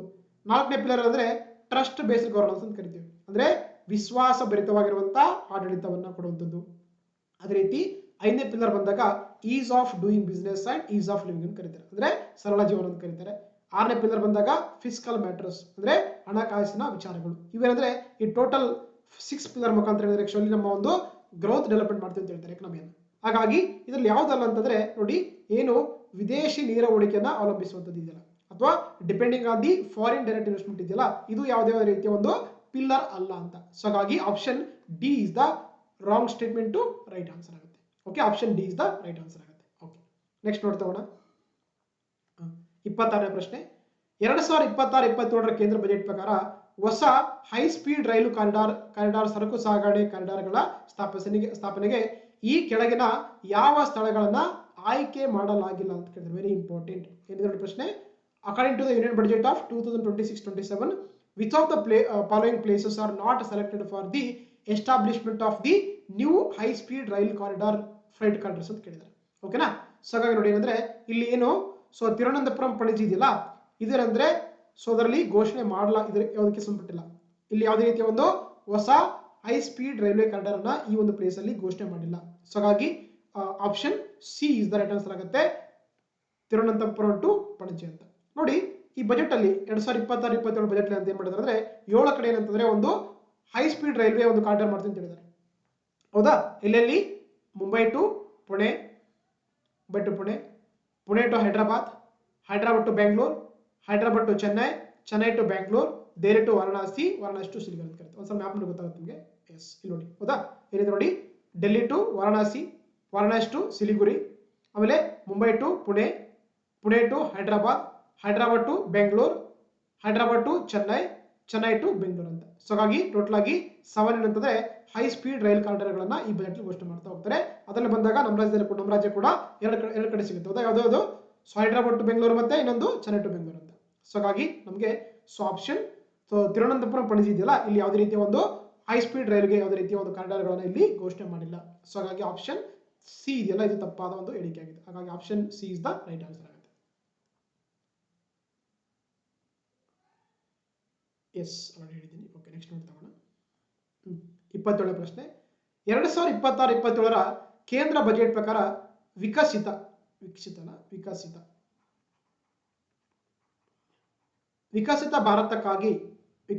ಭಾರತಕ್ಕಾಗಿ ಬ್ಯಾಂಕಿಂಗ್ ಕುರಿತು ಉನ್ನತ ಮಟ್ಟದ ಸಮಿತಿಯನ್ನ ಸ್ಥಾಪಿಸುವ ಮುಖ್ಯ ಉದ್ದೇಶ ಅಂತ ಕೇಳ್ತಾರೆ. According to the union budget of 2026-27 what are the main aims to establish the high level committee on banking for the Viksit Bharat ಅಂತ ಕೇಳ್ತಾರೆ. ಹೌದಲ್ವಾ. ಸೊ ಹಾಗಾಗಿ ಏನಕ್ಕಂತಂದ್ರೆ ನೋಡಿ, ಬ್ಯಾಂಕಿನ ಆರ್ಥಿಕ ಸ್ಥಿರತೆಯನ್ನು ಕಾಪಾಡ್ಕೊಳ್ಳೋಕೆ, ಅಂದ್ರೆ ಫಿನಾನ್ಷಿಯಲ್ ಸ್ಟೆಬಿಲಿಟಿ ಆಫ್ ಬ್ಯಾಂಕ್ ಅನ್ನು ಮೇಂಟೈನ್ ಮಾಡ್ಕೊಳ್ಳೋಕೆ, ಅದೇ ರೀತಿ ಗ್ರಾಹಕರ ಸುರಕ್ಷತೆ ಅಂದ್ರೆ ಕಸ್ಟಮರ್ ಸೇಫ್ಟಿಗೋಸ್ಕರ ಏನಿದ್ರೆ ಈ ಒಂದು ಕಮಿಟಿ ಮಾಡ್ತಾ ಇದ್ದಾರೆ. ಹಾಗಾಗಿ ಆಪ್ಷನ್ ಸಿ ಎ ಮತ್ತು ಬಿ ಎರಡು ಕೂಡ ಸರಿಯಾದ ಹೇಳಿಕೆ ಆಗಿದೆ. ಸೊ ಹಾಗಾಗಿ option C both A and B R the right answer ಆಗುತ್ತೆ. ನೋಡ್ತಾ ಹೋಗೋಣ. ಏನಂದ್ರೆ ನಮ್ಮ ಬ್ಯಾಂಕಿನ ಸುಧಾರಣೆಗಾಗಿ ಏನ್ ಮಾಡ್ತೀವಿ ಅಂತ ಹೇಳಿದ್ರೆ ಒಂದು ವಿಕಸಿತ ಭಾರತಕ್ಕಾಗಿ ಕುರಿತು ಉನ್ನತ ಮಟ್ಟದ ಸಮಿತಿ ಅಂತ ಕರೀತಾರೆ. High level committee on banking for the Viksit Bharat ಮಾಡ್ತೀವಿ ಅಂತ ಹೇಳಿದ್ದಾರೆ. ಯಾಕಂತಂದ್ರೆ ಬ್ಯಾಂಕಿಂಗ್ ವಲಯವನ್ನು ಸಮಗ್ರವಾಗಿ ಪರಿಶೀಲಿಸಿ ಹಣಕಾಸಿನ ಸ್ಥಿರತೆ ಕಾಪಾಡುವಂಥದ್ದು ಜೊತೆಗೆ ಗ್ರಾಹಕ ರಕ್ಷಣೆ ಮಾಡುವಂಥದ್ದು ಈ ಒಂದು ಸಮಿತಿಯಲ್ಲಿ ಏನಂತಂದ್ರೆ ಒಂದು ಉದ್ದೇಶ ಆಗಿರುತ್ತಾಗಿದೆ. ಸೊ ಹಾಗಾಗಿ ಆಪ್ಷನ್ ಸೊ ಸಿ ಒಂದು ಎ ಮತ್ತು ಬಿ ಎರಡು ಕೂಡ ಸರಿಯಾದ ಹೇಳಿಕೆಯಾಗಿದೆ. ಓಕೆನಾ. ಎಸ್, ನೆಕ್ಸ್ಟ್ ನೋಡ್ತಾ ಹೋಗೋಣ. 28ನೇ ಪ್ರಶ್ನೆ. ಆಯುಷ್ ಬಗ್ಗೆ ಈ ಕೆಳಗಿನ ಯಾವ ಹೇಳಿಕೆಗಳು ಸರಿ ಅಂತ ಕೊಟ್ಟಿದ್ದಾರೆ. So which of the following statements are correct regarding the AYUSH. ನೋಡ್ತಾ ಹೋಗೋಣ. ಆಯುಷ್ನ ಪೂರ್ಣರೂಪ ಬಂದು ಆಯುರ್ವೇದ, ಯೋಗ ಮತ್ತು ಪ್ರಕೃತಿ ಚಿಕಿತ್ಸಾ, ಯುನಾನಿ ಮತ್ತು ಸಿದ್ಧಿ ಅಂತ ಕೊಟ್ಟಿದ್ದಾರೆ.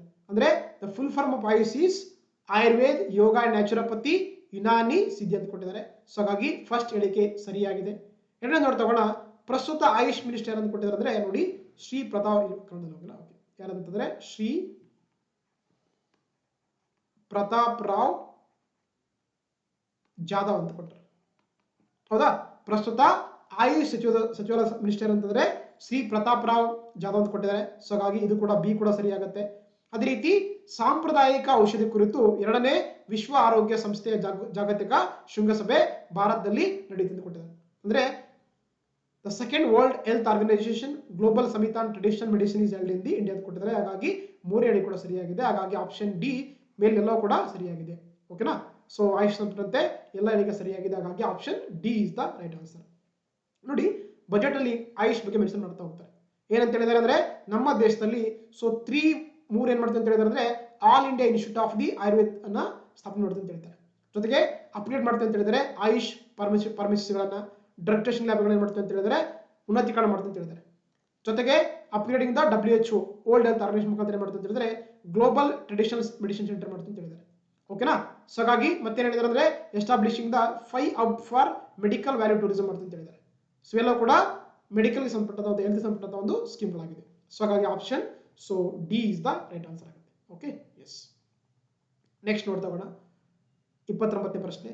ಔಷಧ ಕುರಿತಾದ 2ನೇ ವಿಶ್ವ ಆರೋಗ್ಯ ಸಂಸ್ಥೆಯ ಜಾಗತಿಕ ಶೃಂಗಸಭೆಯು ಡ್ಯಾಶ್ ನಲ್ಲಿ ನಡೆಯಲಿದೆ ಅಥವಾ ನಡೆಯಿತು ಅಂತ ಕೇಳ್ತಾರೆ. The second world health organisation global summit on the traditional medicine is held ಅಂತ ಕೇಳ್ತಾರೆ. ಆ 2ನೇ ಒಂದು ಜಾಗತಿಕ ಸಮ್ಮೇಳನ ಆಗಿದೆ ಅಂದ್ರೆ ಅದು ನಮ್ಮ ಭಾರತದಲ್ಲಿ. ಸೊ ಹಾಗಾಗಿ option D is the right answer ಆಗುತ್ತೆ, ಅದು ಇಂಡಿಯಾದಲ್ಲಿ. ನೋಡಿ ಇಲ್ಲಿ ತೋರಿಸ್ತಾ ಹೋಗ್ತೀನಿ ನಿಮಗೆ. ಸೊ ದ ಸೆಕೆಂಡ್ WHO ವಿಶ್ವ ಆರೋಗ್ಯ ಸಂಸ್ಥೆಯ ಒಂದು global summit on traditional medicine ಆಗಿದೆ ಅಂತಂದ್ರೆ ಡಿಸೆಂಬರ್ 2020 ಆಗಿದ್ದಲ್ಲಿ ನಮ್ಮ ಭಾರತದ ನ್ಯೂ ಡೆಲ್ಲಿಯಲ್ಲಿ. ಓಕೆನಾ. ಸೊ ಇದು ಅಂದ್ರೆ ಅಂತಾರಾಷ್ಟ್ರೀಯ ಮಟ್ಟದ ಸಮ್ಮೇಳನ ಆಗಿದೆ. ಫಸ್ಟ್ ಆಗಿದ್ದು ಕೂಡ ನಮ್ಮ ದೇಶದಲ್ಲಿ ಆಗಿದೆ, ಸೆಕೆಂಡ್ ಸಮ್ಮೇಳನ ಆಗಿದ್ದು ಕೂಡ ಭಾರತದಲ್ಲಿ ಆಗಿದೆ. ಇದಕ್ಕೆ ಸಪೋರ್ಟ್ ಮಾಡ್ತಿರೋದು ಅಂದ್ರೆ ಆಯುಷ್ ಮಿನಿಸ್ಟ್ರಿ ಮತ್ತೆ ವಿಶ್ವ ಆರೋಗ್ಯ ಸಂಸ್ಥೆ ಅಂತಂದ್ರೆ ಈ ಒಂದು ಜಾಗತಿಕ ಸಮ್ಮೇಳನಕ್ಕೆ ಶೃಂಗಸಭೆಗೆ ಸಪೋರ್ಟ್ ಮಾಡ್ತಿರುವಂತಹ ಒಂದು ಆರ್ಗನೈಸೇಷನ್ ಆಗಿದೆ. ಓಕೆನಾ. ಸೊ ಹಾಗಾಗಿ option D is the right answer ಆಗುತ್ತೆ. Okay, yes. ನೆಕ್ಸ್ಟ್ ನೋಡ್ತಾ ಹೋಗೋಣ. ಕಿತ್ತಳೆ ಆರ್ಥಿಕತೆಯು ಡ್ಯಾಶ್ಗೆ ಸಂಬಂಧಪಟ್ಟಿದೆ ಅಂತ ಕೊಟ್ಟಿದ್ದಾರೆ. ಹೌದಾ. ದ ಆರೆಂಜ್ ಎಕನಾಮೀಸ್ ರೆಡ್ ಅಂತ ಕರೀತಾರೆ. ನೋಡಿ ಈ ಒಂದು ಆರೆಂಜ್ ಎಕನಾಮಿ ಇದೆಯಲ್ಲ, ಅದು ರೀಸೆಂಟ್ ಆಗಿ ಬಹಳ ನ್ಯೂಸ್ ಇರುವಂತಹ ಒಂದು ಎಕನಾಮಿ ಆಗಿದೆ. ಸೊ ಆರೆಂಜ್ ಎಕನಾಮಿ ಅಂದ್ರೆ ಏನಂದ್ರೆ ನೋಡಿ ಇದು ಒಂದು ಸೃಜನಶೀಲತೆಗೆ ಸಂಬಂಧಪಟ್ಟಂತ ಒಂದು ಆರ್ಥಿಕ ವ್ಯವಸ್ಥೆಯಾಗಿದೆ ಅಂತ ಕರಿತೀವಿ ನಾವು. ಅಂದ್ರೆ it is related to the creativity ಅಂತ ಕರೀತಾರೆ ಅಲ್ವಾ. ಅಂದ್ರೆ ಯಾವ ವ್ಯಕ್ತಿಗಳ ಹತ್ರ ಕ್ರಿಯೇಟಿವಿಟಿ ಇರುತ್ತೆ, they are part of the orange economy ಆಗಿರ್ತಾರೆ. ಈಗ ಫಾರ್ ಎಕ್ಸಾಂಪಲ್ ಅಂದ್ರೆ ಯಾವ್ದೊಂದು ಕಂಟೆಂಟ್ ರೆಡಿ ಮಾಡ್ತೀರಾ, ಯಾವ್ದೋ ಹೊಸದಾಗಿ ರೀಲ್ಸ್ ಗಳನ್ನ ಒಂದು ಸೃಜನಾತ್ಮಕವಾಗಿ ಮಾಡ್ತಾ ಹೋಗ್ತಾರೆ, ಅವ್ರಿಗೆ ಅಂತ ಕರಿತೀವಿ ನಾವು ಸೃಜನಶೀಲರು ಅಂತ ಕರೀತಾರೆ. ಸೊ ಹಾಗಾಗಿ ಕಿತ್ತಳೆ ಆರ್ಥಿಕತೆ ಅಂದ್ರೆ ಸೃಜನಶೀಲತೆ ಅಥವಾ ಇದೊಂದು ರಿಲೇಟೆಡ್ ಟು ದ ಕ್ರಿಯೇಟಿವಿಟಿ ಅಂತ ಕರೀತಾರೆ. ಸೊ ಹಾಗಾಗಿ option C is the right answer ಆಗುತ್ತೆ. ನೋಡಿ ನೋಡ್ತಾ ಹೋಗೋಣ. ಸೊ 2026 ಏನಂದ್ರೆ ಬಜೆಟ್ ಅಲ್ಲಿ ಏನ್ ಮಾಡಿದ್ದಾರೆ ಅಂದ್ರೆ ಆರೆಂಜ್ ಎಕನಾಮಿ ಬಗ್ಗೆ ಸಾಕಷ್ಟು ಫೋಕಸ್ ಮಾಡ್ತಾ ಹೋಗ್ತಾರೆ. ಏನ್ ಹೇಳಿದ್ರೆ ಅಂದ್ರೆ setting of the AVGC content creator labs ಮಾಡ್ತಾ ಅಂತ ಹೇಳಿದ್ದಾರೆ. ಹೌದಾ. AVGC ಅವ್ರಿಗೆ ಗೊತ್ತಿರಬೇಕಾಗತ್ತೆ, audio visual gaming and comics focus ಆಗಿರುವಂತ ಸುಮಾರು ಇದರಿಂದ 2 ಮಿಲಿಯನ್ ಜಾಬ್ಸ್ ಅಂದ್ರೆ ಸುಮಾರು 20 ಲಕ್ಷ ಜಾಬ್ಗಳು ಕ್ರಿಯೇಟ್ ಆಗ್ತವೆ ಅಂತ ಹೇಳ್ತಾರೆ ಅಲ್ವಾ. ಜೊತೆಗೆ ಅಂದ್ರೆ ಒಂದು AVGC ಕಂಟೆಂಟ್ ಕ್ರಿಯೇಟರ್ ಲ್ಯಾಬ್ಗಳು ಮಾಡ್ತಾ ಅಂತ ಹೇಳಿದ್ದಾರೆ. ಇದರ ಮುಖಾಂತರ ಸುಮಾರು 15,000 ಸ್ಕೂಲ್ಗಳಲ್ಲಿ ಮತ್ತೆ 500 ಕಾಲೇಜುಗಳಲ್ಲಿ ಅಂತಂದ್ರೆ ಸೊ AVGC ಕಂಟೆಂಟ್ ಕ್ರಿಯೇಟರ್ ಲ್ಯಾಬ್ಗಳನ್ನ ಕೂಡ ಮಾಡ್ತಾ ಅಂತ ಹೇಳಿದ್ದಾರೆ. ಜೊತೆಗೆ new national institute of design ಕೂಡ ಸೆಟಪ್ ಮಾಡ್ತಾ ಅಂತ ಹೇಳಿದ್ದಾರೆ. ಅದು ನಮ್ಮ ಪೂರ್ವ ಭಾರತದಲ್ಲಿ ಅಂದ್ರೆ ಈಸ್ಟ್ ಇಂಡಿಯಾದಲ್ಲಿ ಮಾಡ್ತಾ ಅಂತ ಹೇಳಿದ್ದಾರೆ, ಗೊತ್ತಿರಬೇಕಾಗುತ್ತೆ. ಸೊ ಹಾಗಾಗಿ ಆರೆಂಜ್ ಎಕನಾಮಿ ಅಂತಂದ್ರೆ ಅದು ರಿಲೇಟೆಡ್ ಟು ದ ಕ್ರಿಯೇಟಿವಿಟಿಗೆ ಸಂಬಂಧಪಟ್ಟ ಒಂದು ಎಕನಾಮಿ ಆಗಿದೆ. ಓಕೆನಾ. ಸೊ ಹಾಗಾಗಿ option so C is the right answer ಆಗುತ್ತೆ. Okay, yes. Okay, so next 31ನೇ ಪ್ರಶ್ನೆ ನೋಡ್ತಾ ಹೋಗೋಣ. 2026-27 ಕೇಂದ್ರ ಬಜೆಟ್ ಪ್ರಕಾರ ಇಲ್ಲಿಯವರೆಗೆ ಎಷ್ಟು ವ್ಯಕ್ತಿಗಳು ಬಹು ಆಯಾಮದ ಬಡತನದಿಂದ ಹೊರ ಬಂದಿದ್ದಾರೆ ಅಂತ ಕೇಳಿದ್ದಾರೆ. ಕ್ವಶನ್ ಏನಿದೆ ನೋಡಿ. According to union budget of 2026-27 how many individuals have exited multi dimensional poverty so far ಅಂತ ಕೇಳ್ತಾರೆ. ಸೊ ಹಾಗಾಗಿ ಏನಂದ್ರೆ ನೋಡಿ ಈ ಬಜೆಟ್ ಅಲ್ಲಿ ಅಂದ್ರೆ ನಮ್ಮ ದೇಶದಲ್ಲಿ ಏನು ಒಂದು ಈ ಒಂದು ಮಲ್ಟಿ ಡೈಮೆನ್ಷನಲ್ ಪಾವರ್ಟಿ ಅಂತ ಏನಂತಂದ್ರೆ ಸುಮಾರು 25 ಕೋಟಿ ಎಷ್ಟು 25 ಕೋಟಿ ಜನ ಅಂದ್ರೆ ಇದರಿಂದ ಹೊರ ಬಂದ ಅಂತ ಹೇಳ್ತಾರೆ. ಸೊ ಹಾಗಾಗಿ option B is the right answer ಆಗುತ್ತೆ, 25 crore ಅಂತ. ಓಕೆನಾ. ನೋಡಿ ನಮಗೆ ಮೆನ್ಷನ್ ಮಾಡ್ತಾ ಹೋಗ್ತಾರೆ ಬಜೆಟ್ ಅಲ್ಲಿ. ಸೊ ಅಂದ್ರೆ so 25 crore people have moved out of multi-dimensional poverty over 10 years ಅಂತ ಏನಂದ್ರೆ ಈ ಬಜೆಟ್ ಅಲ್ಲಿ ಹೇಳ್ತಾ ಹೋಗ್ತಾರೆ. ಸೊ ಹಾಗಾಗಿ ಕೊನೆ 10 ವರ್ಷಗಳಿಂದ ನಮ್ಮ ದೇಶದಲ್ಲಿ ಅಂತಂದ್ರೆ 25 ಕೋಟಿ ಜನ ಅಂತಂದ್ರೆ ಒಂದು ಬಹು ಆಯಾಮದ ಬಡತನದಿಂದ ಹೊರ ಬಂದಿದ್ದಾರೆ ಅಂತ ಹೇಳ್ತಿದ್ದಾರೆ. ಸೊ ಹಾಗಾಗಿ option B is the right answer ಆಗುತ್ತೆ. Okay, yes. ನೆಕ್ಸ್ಟ್ ನೋಡ್ತಾ ಮುಂದಿನ ಪ್ರಶ್ನೆ 32ನೇ ಪ್ರಶ್ನೆ. ಈ ಕೆಳಗಿನ ಯಾವ ಯೋಜನೆಯು ಕೈಗಾರಿಕಾ ಸಂಬಂಧಿತ ಮತ್ತು ಕಸ್ಟಮೈಸ್ ಮಾಡಿದ ತರಬೇತಿಯ ಮೂಲಕ ಅಂಗವಿಕಲ ವ್ಯಕ್ತಿಗಳಿಗೆ ಗೌರವಾನ್ವಿತ ಜೀವನೋಪಾಯದ ಅವಕಾಶಗಳನ್ನು ಒದಗಿಸುವ ಗುರಿಯನ್ನ ಹೊಂದಿದೆ ಅಂತ ಕೇಳ್ತಾರೆ. Which of the following schemes aims to provide a dignified livelihood opportunities to persons with disabilities through industry relevant and customised training ಅಂತ ಕೇಳ್ತಾರೆ. ನೋಡಿ ಇದೇನಂದ್ರೆ ವಿಶೇಷವಾಗಿ ದಿವ್ಯಾಂಗರ ಸಂಬಂಧಪಟ್ಟ ಒಂದು ಸ್ಕೀಮ್ ಕೇಳ್ತಾರೆ. ಅದ್ಯಾವುದಂದ್ರೆ ಸೊ ದಿವ್ಯಾಂಗಜನ್ ಕುಶಾಲ್ ಯೋಜನೆ ಅಂತ ಮಾಡಿದ್ದಾರೆ. ಹೌದಾ. ಸೊ ಹಾಗಾಗಿ option B is the right answer ಆಗುತ್ತೆ. ಸೊ ದಿವ್ಯಾಂಗಜನ್ ಕೌಶಲ್ ಯೋಜನೆ ಇದೆಯಲ್ಲ ಇದೇನಂತಂದ್ರೆ ಸೊ ವಿಶೇಷವಾಗಿ ದಿವ್ಯಾಂಗರಿಗೆ ಒಂದು ಗೌರವಾನ್ವಿತ ಜೀವನ ನಡೆಸಬೇಕು ಅಂತಂದ್ರೆ ಅದು ವಿಶೇಷವಾಗಿ ಅದು ಇಂಡಸ್ಟ್ರಿ ಮತ್ತೆ ರಿಲೆವೆಂಟ್ ಆಗಿರುವಂತಹ ಕಸ್ಟಮೈಸ್ ಟ್ರೈನಿಂಗ್ ಕೊಡುವಂಥದ್ದು ಈ ಒಂದು ಯೋಜನೆಯ ಮುಖ್ಯ ಉದ್ದೇಶವಾಗಿದೆ. ಅದು ದಿವ್ಯಾಂಗಜನ್ ಕೌಶಲ್ ಅಥವಾ ಕುಶಾಲ್ ಯೋಜನೆ ಅಂತ ಕರೀತಾರೆ. ಸೊ ಹಾಗಾಗಿ option B is the right answer ಆಗುತ್ತೆ. ನೋಡ್ತಾ ಹೊಡೆದ್ರಿ ಅಂತ ನೋಡಿ ಏನಂದ್ರೆ ಎರಡು ಸ್ಕೀಮ್ಗಳು ಮಾಡಿದ್ದಾರೆ ವಿಶೇಷವಾಗಿ ದಿವ್ಯಾಂಗರಿಗೋಸ್ಕರ. ಒಂದು ದಿವ್ಯಾಂಗ್ ಜನ್ ಕೌಶಲ್ ಯೋಜನೆ ಅಂತ ಮಾಡಿದ್ದಾರೆ, ಇನ್ನೊಂದು ದಿವ್ಯಾಂಗ್ ಸಹರಾ ಯೋಜನೆ ಅಂತ ಮಾಡಿದ್ದಾರೆ. ದಿವ್ಯಾಂಗ್ ಕೌಶಲ್ ಯೋಜನೆ ಇದೆಯಲ್ಲ, ಇದೇನಂತಂದ್ರೆ ಯಾರೆಲ್ಲ ಅಂಗವಿಕಲರಿದ್ದಾರೆ ಅವ್ರಿಗೆ ಅಂದ್ರೆ ನಮ್ಮ ಒಂದು ಸಮಾಜದಲ್ಲಿ ಗೌರವಾನ್ವಿತವಾಗಿ ಅಂದ್ರೆ ಡಿಗ್ನಿಫೈಡ್ ಲೈವ್ಲಿಹುಡ್ ಮಾಡಕ್ಕೆ ಏನಂತಂದ್ರೆ ಅವ್ರಿಗೆ ಇಂಡಸ್ಟ್ರಿ ರೆಲೆವೆಂಟ್ ಆಗಿರುವಂತ ಮತ್ತೆ ಕಸ್ಟಮರ್ ಆಗಿರುವಂತ ಒಂದು ಟ್ರೈನಿಂಗ್ ಕೊಡುವಂತದ್ದು ಈ ಒಂದು ಯೋಜನೆಯ ಮುಖ್ಯ ಉದ್ದೇಶವಾಗಿದೆ. ಅದೇ ರೀತಿ ಏನಂದ್ರೆ ಇನ್ನೊಂದು ಸ್ಕೀಮ್ ಮಾಡ್ತಾ ಹೋಗ್ತಾರೆ, ದಿವ್ಯಾಂಗ್ ಸಹರಾ ಯೋಜನೆ ಅಂತ ಕರಿತೀವಿ ನೋಡಿ. ದಿವ್ಯಾಂಗ್ ಸಹರಾ ಯೋಜನೆ ಅಂತ ಮಾಡಿದ್ದಾರೆ. ಇಲ್ಲಿ ಏನ್ ಮಾಡ್ತಾರೆ ಅಂದ್ರೆ ನೋಡಿ, ಇದರ ಮುಖಾಂತರ actually the support the artificial limbs manufacturing corporation of India, ALIMCO ಅಂತ ಕರಿತೀವಿ ಇದನ್ನ. ಸೊ ಏನಂದ್ರೆ to scale of the production of the assistive devices, invest in research and development and AI integration ಅಂತ ಕರೀತಾರೆ. ಅಂದ್ರೆ ಯಾರೆಲ್ಲ ದಿವ್ಯಾಂಗರು ಇರ್ತಾರೆ ಅವ್ರಿಗೆ ಏನಂದ್ರೆ ಒಂದು ಸಹಾಯಕವಾಗುವಂತ ಡಿವೈಸ್ ಕಂಡುಹಿಡಿಯಕ್ಕೆ ಏನಂದ್ರೆ ಅಲಿಮ್ಕೋ ಅನ್ನುವಂತ ಒಂದು ಇದ್ರ ಮುಖಾಂತರ ಅಂದ್ರೆ ಅವ್ರಿಗೆ ಒಂದು ಸಹಾಯ ಮಾಡುವಂತದ್ದು ಈ ಒಂದು ದಿವ್ಯಾಂಗ್ ಸಹರಾ ಯೋಜನೆಯ ಮುಖ್ಯ ಉದ್ದೇಶವಾಗಿದೆ. ಅದೇ ರೀತಿ ಇನ್ನೊಂದು ಏನ್ ಹೇಳಿದ್ರೆ ಅಂದ್ರೆ ಸ್ಟ್ರೆಂಥನಿಂಗ್ ದ ಪ್ರಧಾನಮಂತ್ರಿ ದಿವ್ಯಾಂಶ್ ಕೇಂದ್ರ ಮಾಡ್ತೀವಿ ಅಂತ ಹೇಳಿದರೆ, ಜೊತೆಗೆ support sitting for to the assistive technology marks ಕೂಡ ಮಾಡ್ತೀನಿ ಅಂತ ಹೇಳಿದರೆ, ವಿಶೇಷವಾಗಿ ಮಾಡರ್ನ್ ಒಂದು ರಿಟೇಲ್ ಸ್ಟೈಲ್ ಸೆಂಟರ್ ಮುಖಾಂತರ. ಇವೆಲ್ಲ ಕೂಡ ದಿವ್ಯಾಂಗರಿಗೆ ಸಂಬಂಧಪಟ್ಟಂತ ಒಂದು ಏನಾಗಿದೆ ಸ್ಕೀಮ್ಗಳಾಗಿದೆ. ಸೊ ಹಾಗಾಗಿ ನಮಗೆ ಇಲ್ಲಿ option B is the right answer ಆಗುತ್ತೆ. Okay, yes. ನೆಕ್ಸ್ಟ್ ನೋಡ್ತಾ ಹೋಗೋಣ. 2026-27ರ ಕೇಂದ್ರ ಬಜೆಟ್ ನಲ್ಲಿ ಮುಂದಿನ 5 ವರ್ಷಗಳಲ್ಲಿ CCU ಅಂತ ಕರಿತೀವಿ, carbon capture utilisation and storage ಅಂತ ಕರಿತೀವಿ. CCU ಅಂದ್ರೆ ಓಕೆ, ಕಾರ್ಬನ್ ಕ್ಯಾಪ್ಚರ್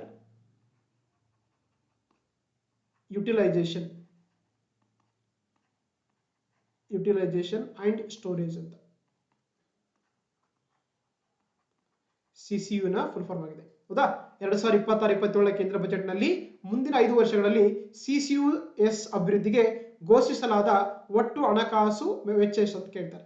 ಅಥವಾ ಇನ್ the union budget of 2026-27 what is the total financial ಔಟ್ಲೇ announced for the CCU development for over the next 5 ಅಂತ ಕೇಳ್ತಾರೆ. ಅದಕ್ಕೆ ಏನಂದ್ರೆ ಸುಮಾರು 20,000 ಕೋಟಿ ಏನಂದ್ರೆ ವೆಚ್ಚ ಮಾಡ್ತೀವಿ ಅಂತ ಹೇಳಿದ್ರೆ ಈ ಬಜೆಟ್ ಅಲ್ಲಿ ಘೋಷಣೆ ಮಾಡ್ತಾ ಹೋಗ್ತಾರೆ. ಸೊ ಎಷ್ಟೋ 20,000 crore ಅಂತ. ಹಾಗಾಗಿ option B is the right answer ಆಗುತ್ತೆ. ಸೊ ಹಾಗಾದ್ರೆ ಏನಿದೆ ನೋಡ್ತಾ ಹೋಗೋಣ. CCUMS ಅಂದ್ರೆ ನೋಡಿ, CCUMS ಅಂದ್ರೆ ಆಗಲೇ ಹೇಳಿದಾಗ ಏನಂದ್ರೆ ಕಾರ್ಬನ್ ಕ್ಯಾಪ್ಚರ್ ಯುಟಿಲೈಸೇಷನ್ ಸ್ಟೋರೇಜ್ ಅಂತ ಕರೀತಾರೆ. ಏನು ಕಂಪನಿಗಳು ಒಂದು ಕಾರ್ಬನ್ ರಿಲೀಸ್ ಮಾಡ್ತಾ ಹೋಗ್ತಲ್ವಾ, ಅದನ್ನ ಸ್ಟೋರೇಜ್ ಮಾಡಿ ಅದನ್ನ ಬಳಸುವಂತದ್ದು. ಇಲ್ಲಿ ಕಾಣಿಸ್ತಾ ಇಮೇಜ್ ನೋಡಿ. ಹೌದಾ, ಇಲ್ಲಿ ಅಂದ್ರೆ ಏನು ಒಂದು ಇಂಡಸ್ಟ್ರಿಯಿಂದ ಏನಂದ್ರೆ ಆಕ್ಚುಲಿ ಕಾರ್ಬನ್ ಡೈಆಕ್ಸೈಡ್ ರಿಲೀಸ್ ಆಗ್ತಾ ಇದೆಯಲ್ಲ, ಅದನ್ನ ಒಂದ್ ಕಡೆ ಸ್ಟೋರ್ ಮಾಡಿ ಮತ್ತೆ ಅದನ್ನ ಬಳಸುವಂತದ್ದು ಈ ಒಂದು carbon capture utilisation and storage ನ ಮುಖ್ಯ ಉದ್ದೇಶವಾಗಿದೆ. ಹಾಗಾಗಿ ಇಲ್ಲಿ ಏನ್ ಮಾಡ್ತಾರೆ ನೋಡ್ತಾ ಹೋಗೋಣ.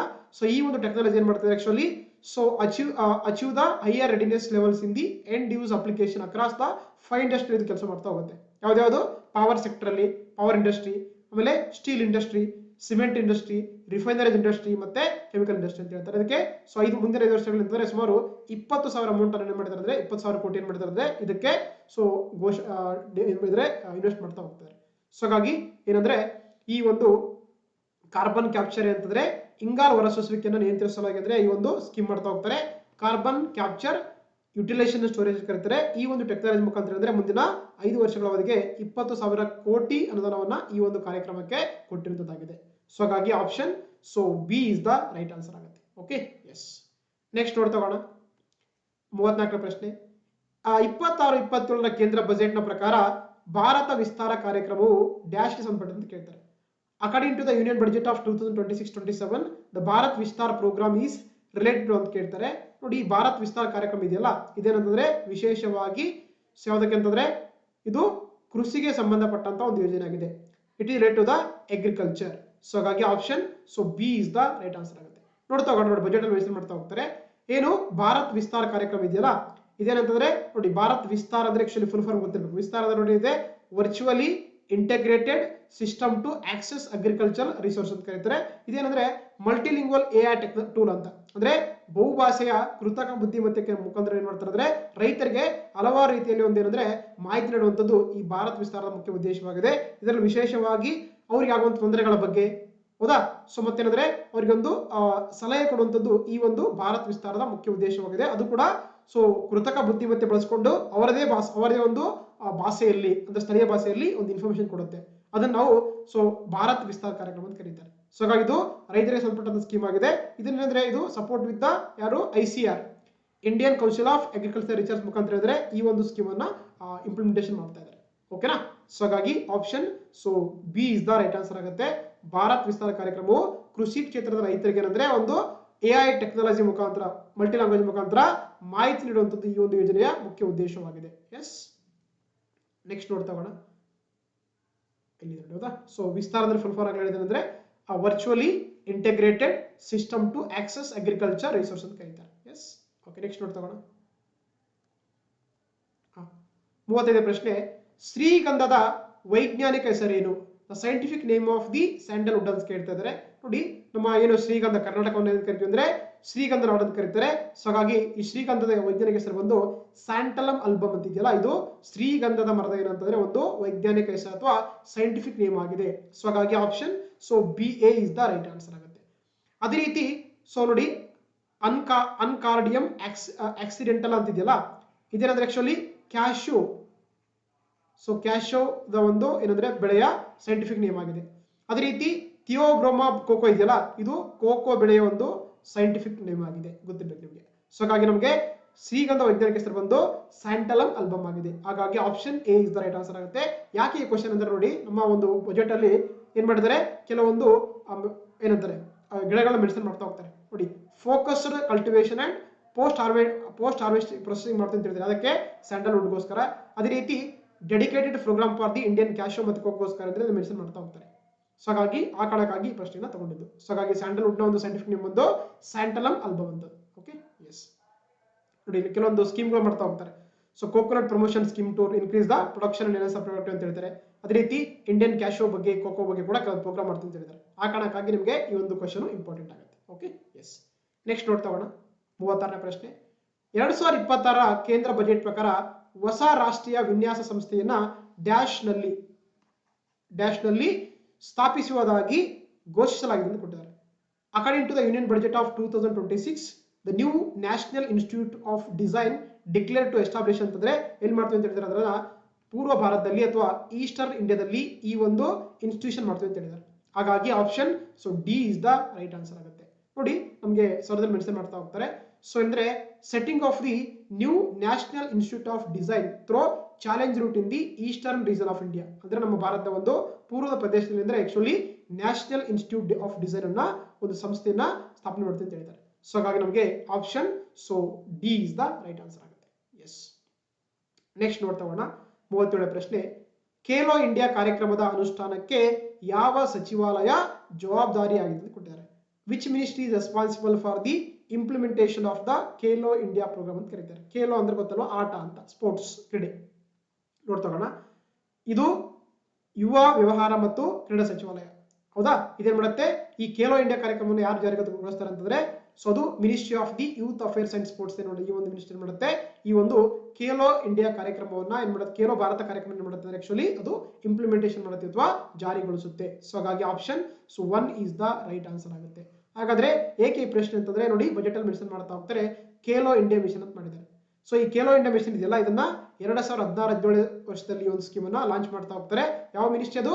Ministry of the youth affairs and sports ministry ಏನ್ ಮಾಡಿದೆ, ಈ ಒಂದು ಸ್ಕೀಮ್ ಅನ್ನ ಲಾಂಚ್ ಮಾಡಿದೆ. ಇದರ ಮುಖ್ಯ ಉದ್ದೇಶ ಅಂತಂದ್ರೆ ಸೊ ಯಾರೆಲ್ಲ ನಮ್ಮ ದೇಶದಲ್ಲಿರುವಂತಹ ಒಂದು ಏನಂದ್ರೆ ಕ್ರೀಡಾ ಟ್ಯಾಲೆಂಟ್ಸ್ ಇರ್ತಾರೆ, ಪ್ರತಿಭೆಗಳಿರ್ತಾರೆ, ಅವರಿಗೆ ಟ್ರೈನಿಂಗ್ ಕೊಡುವಂಥದ್ದು, ಹೌದಾ, ಅವರಿಗೆ ಸೊ ಒಂದು ಸಪೋರ್ಟ್ ಮಾಡುವಂಥದ್ದು ಎಲ್ಲ ಕೂಡ ಈ ಒಂದು ಖೇಲೋ ಇಂಡಿಯಾ ಮಿಷನ್ ಮಾಡ್ತಾ ಹೋಗ್ತಾರೆ. ಜೊತೆಗೆ ಅವರಿಗೆ ಒಂದು ಏನಂತಾರೆ ಇನ್ಸ್ಟ್ರೂಮೆಂಟ್ ಕೊಡೋದು ಕೂಡ ಈ ಒಂದು ಯೋಜನೆಯ ಮುಖ್ಯ ಉದ್ದೇಶವಾಗಿದೆ. ನೋಡಿ, ಇಲ್ಲಿ ಒಂದ್ಸಲ ಕಾಣಿಸ್ತದೆ ನಿಮಗೆ ಖೇಲೋ ಇಂಡಿಯಾ ಇದೆಯಲ್ಲ.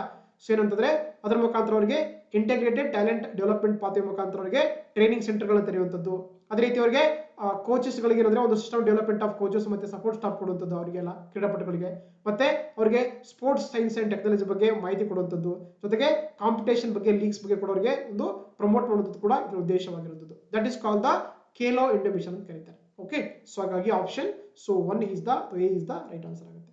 ನೆಕ್ಸ್ಟ್ ನೋಡ್ತಾ ಹೋಗೋಣ. 38ನೇ ಪ್ರಶ್ನೆ, 2026ರಲ್ಲಿ ಜಾಗತಿಕ ದೊಡ್ಡ ಬೆಕ್ಕುಗಳ ಶೃಂಗಸಭೆಯನ್ನ ಯಾವ ದೇಶ ಆಯೋಜಿಸಲಿದೆ ಅಂತ ಕೊಟ್ಟಿದ್ದಾರೆ.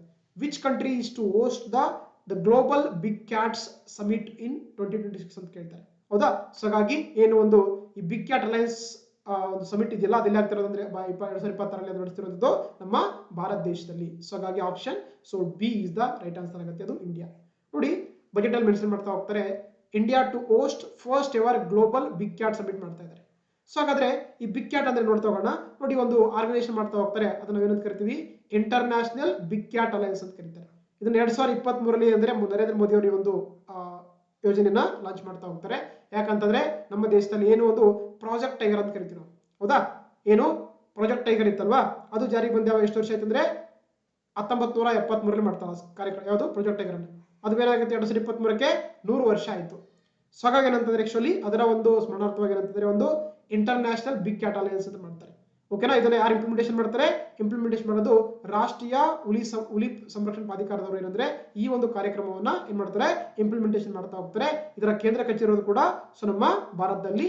ಇಲ್ಲಿ ಅಂದ್ರೆ ಮೇಜರ್ ಆಗಿ ಈ 7 ಮೇಜರ್ ಬಿಗ್ ಕ್ಯಾಟ್ಸ್ ಗಳಲ್ಲಿ ಅಂದ್ರೆ ಸೊ ಕವರ್ ಮಾಡ್ತಾ ಹೋಗ್ತಾರೆ. ಅದು ಟೈಗರ್ ಕವರ್ ಮಾಡ್ತಾರೆ, ಲಯನ್ ಇರುತ್ತೆ, ಸೊ ಲಿಯೋಪಾರ್ಡ್ ಬರುತ್ತೆ, ಸ್ನೋ ಲಿಯೋಪಾರ್ಡ್ ಬರುತ್ತೆ, ಚೀತಾ ಇದೆ, ಜಾಗ್ವಾರ್ ಇದೆ, ಪೂಮಾ ಇದೆ. ಇಲ್ಲಿ ಇಮೇಜ್ ಕಾಣಿಸ್ತದೆ ನೋಡಿ ನಿಮಗೆ, ಹೌದಾ? ಸೊ ಇಲ್ಲಿ ನೋಡಿ, Jaguar, snow leopard, Puma, leopard, lion, tiger, cheetah ಅಂತ ಈ 7 ಏನಂದ್ರೆ ಸಂರಕ್ಷಿಸುವಂತದ್ದು ಏನಂದ್ರೆ ಆಕ್ಚುಲಿ ಈ ಒಂದು ಇಂಟರ್ನ್ಯಾಷನಲ್ ಬಿಗ್ ಕ್ಯಾಟ್ ಅಲಯನ್ಸ್ ಮುಖ್ಯ ಉದ್ದೇಶವಾಗಿದೆ. ಅದರ ಮೊಟ್ಟ ಮೊದಲ ಒಂದು ಸಮಿತಿಯನ್ನ ಯಾರು ಮಾಡ್ತಾ ಇದ್ದಾರೆ? ನಮ್ಮ ಭಾರತದಲ್ಲಿ 2026ರಲ್ಲಿ ಆಯೋಜನೆ ಮಾಡ್ತಾ ಇದ್ದಾರೆ. ಸೊ ಹಾಗಾಗಿ option B is the right answer ಆಗುತ್ತೆ. Okay, yes. ನೆಕ್ಸ್ಟ್ ನೋಡ್ತಾ ಹೋಗೋಣ. 39ನೇ ಪ್ರಶ್ನೆ, STTಗೆ ಸಂಬಂಧಪಟ್ಟಂತೆ ಈ ಕೆಳಗಿನ ಯಾವ ಹೇಳಿಕೆಗಳು ಸರಿಯಾಗಿ ಕೊಟ್ಟಿದ್ದಾರೆ? Which of the following statements are correct regarding the STT ಅಂತ ನೋಡ್ತಾ. ಫಸ್ಟ್ ಆಪ್ಷನ್, STTಯ ಪೂರ್ಣ ರೂಪ ಬಂದು ಸೆಕ್ಯೂರಿಟೀಸ್ ಟ್ರಾನ್ಸಾಕ್ಷನ್ ಟ್ಯಾಕ್ಸ್ ಅಂತಿದೆ. The full form of STT ಬಂದು ಸೆಕ್ಯೂರಿಟೀಸ್ ಟ್ರಾನ್ಸಾಕ್ಷನ್ ಟ್ಯಾಕ್ಸ್ ಅಂತಿದೆ. ಸೊ ಹಾಗಾಗಿ ಫಸ್ಟ್ ಒನ್ ಸರಿಯಾಗುತ್ತೆ. ಇದೊಂದು ಪರೋಕ್ಷ ತೆರಿಗೆಯಾಗಿದೆ. ಹೌದು, ಇದೊಂದು ಏನಾಗಿದೆ, ಇಟ್ಸ್ ಅನ್ ಇಂಡೈರೆಕ್ಟ್ ಟ್ಯಾಕ್ಸ್ ಆಗಿದೆ. ಹಾಗಾಗಿ ಎರಡನೇ ಹೇಳಿಕೆ ಕೂಡ ಸರಿಯಾಗುತ್ತೆ. ಮೂರನೇದು, ಮಾನ್ಯತೆ ಪಡೆದ ಸ್ಟಾಕ್ ಎಕ್ಸ್ಚೇಂಜ್ಗಳಲ್ಲಿ ಖರೀದಿಸಿದ ಅಥವಾ ಮಾರಾಟ ಮಾಡಿದ ಸೆಕ್ಯೂರಿಟಿಗಳ ಅಂದ್ರೆ ಸ್ಟಾಕ್ಗಳ, ಉತ್ಪನ್ನಗಳ, ಇಕ್ವಿಟಿಗಳ ಅಂತಂದ್ರೆ ಮೌಲ್ಯದ ಮೇಲೆ ತೆರಿಗೆ ಇದೆಯಲ್ಲ, ಅದನ್ನ ನಾವು ಸೆಕ್ಯೂರಿಟೀಸ್ ಟ್ರಾನ್ಸಾಕ್ಷನ್ ಟ್ಯಾಕ್ಸ್ ಅಂತ ಕರೀತಾರೆ. ಸೊ ಹಾಗಾಗಿ ಆಪ್ಷನ್ ಸಿ ಕೂಡ ಸರಿಯಾಗಿದೆ. ಆಪ್ಷನ್ ಡಿ ಮೇಲ್ ಎಲ್ಲವೂ ಕೂಡ ಸರಿಯಾಗಿದೆ. ಹಾಗಾಗಿ all of the above is the right answer. ನೋಡ್ತಾ ಹೋಗೋಣ ಯಾಕೆ ಕ್ವಶನ್ ಅಂತಂದ್ರೆ, ನೋಡಿ ನಮಗೆ ಬಜೆಟ್ ಅಲ್ಲಿ ಮೆನ್ಷನ್ ಮಾಡ್ತಾ ಹೋಗ್ತಾರೆ. Tax proposal for the 5 sector ಅಂತ ಕರೀತಾರೆ. Raising of the STT securities transaction tax ಏನ್ ಮಾಡ್ತಾರೆ ಅಂದ್ರೆ ರೈಸ್ ಮಾಡ್ತಾ ಇದ್ದಾರೆ. ಎಷ್ಟರಿಂದ 0.02% ಏನ್ ಮಾಡ್ತಾರೆ ಅಂದ್ರೆ ಅದನ್ನ 0.05% ಗೆ ಜಾಸ್ತಿ ಮಾಡ್ತಾ ಇದ್ದಾರೆ. ಆ ಕಾರಣಕ್ಕಾಗಿ ನಮಗೆ ಈ ಒಂದು ಕ್ವಶನ್ ಇಂಪಾರ್ಟೆಂಟ್ ಆಗ್ತಾ ಹೋಗುತ್ತೆ. ಓಕೆ, ಇದೊಂದು ಇಂಡೈರೆಕ್ಟ್ ಟ್ಯಾಕ್ಸ್ ಆಗಿದೆ. ಇದರ ಒಂದು ಫುಲ್ ಫಾರ್ಮ್ ಒಂದು ಸೆಕ್ಯೂರಿಟೀಸ್ ಟ್ರಾನ್ಸಾಕ್ಷನ್ ಟ್ಯಾಕ್ಸ್ ಆಗಿದೆ.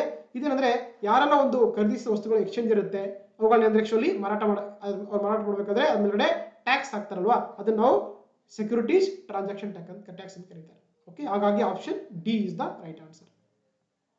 ನೆಕ್ಸ್ಟ್ ನೋಡ್ತಾ ಹೋಗೋಣ. 40ನೇ ಪ್ರಶ್ನೆ, ಭಾರತದಲ್ಲಿ ಯಾವ ನಗರವು ಮೊದಲು ಪುರಸಭೆಯ ಬಾಂಡ್ಗಳನ್ನ ನೀಡಿತು ಅಂತ ಕೇಳ್ತಾರೆ. Which state in India was the first ever to issue the municipals bond ಅಂತ ಕೇಳ್ತಾರೆ. ನೋಡಿ, ನಮ್ಮ ದೇಶದಲ್ಲಿ ಮೊಟ್ಟ ಮೊದಲ ಬಾರಿಗೆ ಒಂದು ಮುನ್ಸಿಪಲ್ ಬಾಂಡ್ ಅನ್ನ ನೀಡಿರುವಂತ ಏನಂದ್ರೆ ಇಶ್ಯೂ ಮಾಡಿರುವಂತಹ ಒಂದು ಪ್ರದೇಶ ಅಂತಂದ್ರೆ ಯಾವ್ದಾಗಿದೆ ಅಂದ್ರೆ ಅದು ನಮ್ಮ ಬೆಂಗಳೂರು ಆಗಿದೆ 1997ರಲ್ಲಿ. ಸೊ ಹಾಗಾಗಿ option so A is the right answer ಆಗುತ್ತೆ. ಓಕೆ, ನೋಡ್ತಾ ಹೋಗೋಣ ಯಾಕೆ ಈ ಕ್ವಶನ್ ಅಂದ್ರೆ ನೋಡಿ ಬಜೆಟ್ ಅಲ್ಲಿ ಮೆನ್ಷನ್ ಮಾಡ್ತಾ ಹೋಗ್ತಾರೆ. ಸೊ ಇದ್ರ ಬಗ್ಗೆ ಈ ಮುನ್ಸಿಪಲ್ ಬಾಂಡ್ಗಳು ಕೇಳ್ತಾರೆ. ಮುನ್ಸಿಪಲ್ ಬಾಂಡ್ ಅಂದ್ರೆ ಆಕ್ಚುಲಿ ಏನು ಒಂದು ನಮಗೆ ಅರ್ಬನ್ ಲೋಕಲ್ ಗವರ್ಮೆಂಟ್ ಏನ್ ಮಾಡುತ್ತೆ ಅಂದ್ರೆ ಆಕ್ಚುಲಿ ಕೆಲವೊಂದು ಬಾಂಡ್ಗಳನ್ನ ಕ್ರಿಯೇಟ್ ಮಾಡ್ಕೊಂಡು ಅವುಗಳನ್ನ ಸೊ ಸೆಲ್ ಮಾಡ್ತವೆ. ಅದ್ರ ಮುಖಾಂತರ ಅಂದ್ರೆ ಇನ್ಫ್ರಾಸ್ಟ್ರಕ್ಚರ್ ಪ್ರಾಜೆಕ್ಟ್ಗಳನ್ನ ಅವರು ಡೆವಲಪ್ ಮಾಡ್ಕೊಳ್ಳೋಕೆ ಈ ತರ ಬಾಂಡ್ಗಳನ್ನ ಇಶ್ಯೂ ಮಾಡ್ತಾ ಹೋಗ್ತಾರೆ. ಹಾಗಾಗಿ ಇಲ್ಲಿ ಏನಂತಂದ್ರೆ ನೋಡಿ, ದೊಡ್ಡ ನಗರಗಳು ಹೆಚ್ಚಿನ ಮೌಲ್ಯದ ಮುನ್ಸಿಪಲ್ ಬಾಂಡ್ಗಳನ್ನು ಬಿಡುಗಡೆ ಮಾಡೋದನ್ನ ಉತ್ತೇಜನ ಮಾಡಿದ್ದಾರೆ. ಸುಮಾರು 1000 ಕೋಟಿಗಿಂತ ಹೆಚ್ಚಿನ ಮೌಲ್ಯದ ಒಂದೇ ಬಾಂಡ್ ಬಿಡುಗಡೆ ಅಂದ್ರೆ ಸರ್ಕಾರದಿಂದ ಏನಂದ್ರೆ ಸುಮಾರು 100 ಕೋಟಿ ಪುರಸ್ಕಾರಗಳು ಕೂಡ ಕೊಡ್ತಾ ಇದ್ದಾರೆ. ಹಾಗಾಗಿ ಈ ಒಂದು ಮುನ್ಸಿಪಲ್ ಬಾಂಡ್ಗಳು ನಮಗೆ ನ್ಯೂಸ್ ಅಲ್ಲಿ ಇರುವಂತದ್ದಾಗಿದೆ. ಹಾಗಾಗಿ ಆ ಕಾರಣಕ್ಕಾಗಿ ಈ ಪ್ರಶ್ನೆ ಆಗುತ್ತೆ. ಓಕೆ, ಹಾಗಾಗಿ option A is the right answer ಆಗುತ್ತೆ, ಬೆಂಗಳೂರು ಅಂತ. ಎಸ್. ನೆಕ್ಸ್ಟ್ ನೋಡ್ತಾ ಹೋಗೋಣ. 41ನೇ ಪ್ರಶ್ನೆ, 2026ರ ಕೇಂದ್ರ ಬಜೆಟ್ ಬೌದ್ಧ ಸರ್ಕ್ಯೂಟ್ಗಳನ್ನ ಸ್ಥಾಪಿಸುವ ಅಂದ್ರೆ ಎಲ್ಲಿ ಸ್ಥಾಪಿಸಲು ಘೋಷಣೆ ಮಾಡಿದೆ ಅಂತ ಕೇಳ್ತಾರೆ. ಇಂಗ್ಲಿಷ್ ಅಲ್ಲಿ ನೋಡ್ತಾ ಹೋಗೋಣ. According to union budget of 2026 the declare to establish Buddhist councils ಅಂತ ಕೇಳ್ತಾರೆ. ಅಂದ್ರೆ ಬಜೆಟ್ ನಲ್ಲಿ ಈ ಬುದ್ಧಿಸ್ಟ್ ಕೌನ್ಸಿಲ್ಗಳನ್ನ ಅಥವಾ ಸರ್ಕ್ಯೂಟ್ಗಳನ್ನ ಎಲ್ಲಿ ಸ್ಥಾಪನೆ ಮಾಡ್ಕೊಳ್ಳೋಕೆ ಘೋಷಣೆ ಮಾಡಿದ್ದಾರೆ ಅಂದ್ರೆ ಗೊತ್ತಿರಬೇಕಾಗುತ್ತೆ. ಅದು ಎಲ್ಲಿ ಅಂತಂದ್ರೆ ಈಶಾನ್ಯ ಭಾರತದಲ್ಲಿ ಅಥವಾ ನಾರ್ತ್ ಈಸ್ಟ್ ಇಂಡಿಯಾದಲ್ಲಿ. ಸೊ ಹಾಗಾಗಿ ಆಪ್ಷನ್ 1 ಅಥವಾ A is the right answer ಆಗುತ್ತೆ. ನೋಡಿ, ಬಜೆಟ್ ಅಲ್ಲಿ ಮೆನ್ಷನ್ ಮಾಡ್ತಾ ಹೋಗ್ತಾರೆ.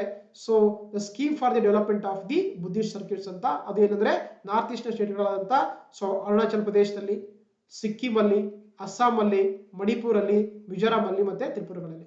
ಓಕೆನಾ? ಸೊ ಹಾಗಾಗಿ ಅಂದ್ರೆ ಅಲ್ಲಿ ಆ ಒಂದು ಪ್ರದೇಶ ಏನ್ ಮಾಡ್ತೀವಿ ಅಂತಂದ್ರೆ ಈ ಒಂದು ಡೆಡಿಕೇಟೆಡ್ ಬುದ್ಧಿಸ್ಟ್ ಸರ್ಕ್ಯೂಟ್ ಮಾಡೋದ್ರ ಮುಖಾಂತರ ಸೊ ಏನಂದ್ರೆ ಬೌದ್ಧಿಸಮ್ ಅನ್ನ ಸ್ಪ್ರೆಡ್ ಮಾಡುವಂಥದ್ದು ಅಥವಾ ಅವುಗಳ ಲಿಂಕ್ ಮಾಡುವಂಥದ್ದು ಈ ಒಂದು ಬುದ್ಧಿಸ್ಟ್ ಸರ್ಕ್ಯೂಟ್ಗಳ ಮುಖ್ಯ ಉದ್ದೇಶವಾಗಿದೆ.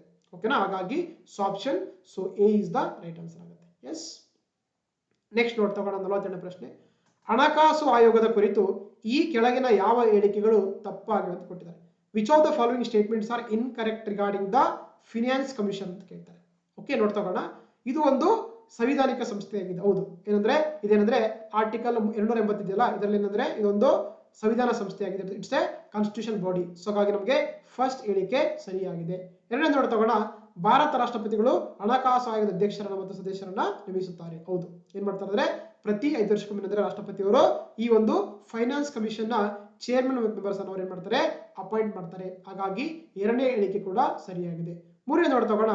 16ನೇ ಹಣಕಾಸು ಆಯೋಗದ ಅಧ್ಯಕ್ಷರು ಯಾರಾದ್ರೆ ಪ್ರೆಸೆಂಟ್ ಆಗಿ ಅರವಿಂದ್ ಪನಗರೆ ಇದ್ದಾರೆ. ಹಾಗಾಗಿ ಮೂರನೇ ಹೇಳಿಕೆ ಕೂಡ ರೈಟ್ ಆಗುತ್ತೆ. The chairman of the 16th finance commission is doctor Arvind Panagariya. ಹಾಗಾಗಿ ಆಪ್ಷನ್ 3 ಕೂಡ ಸರಿಯಾಗುತ್ತೆ.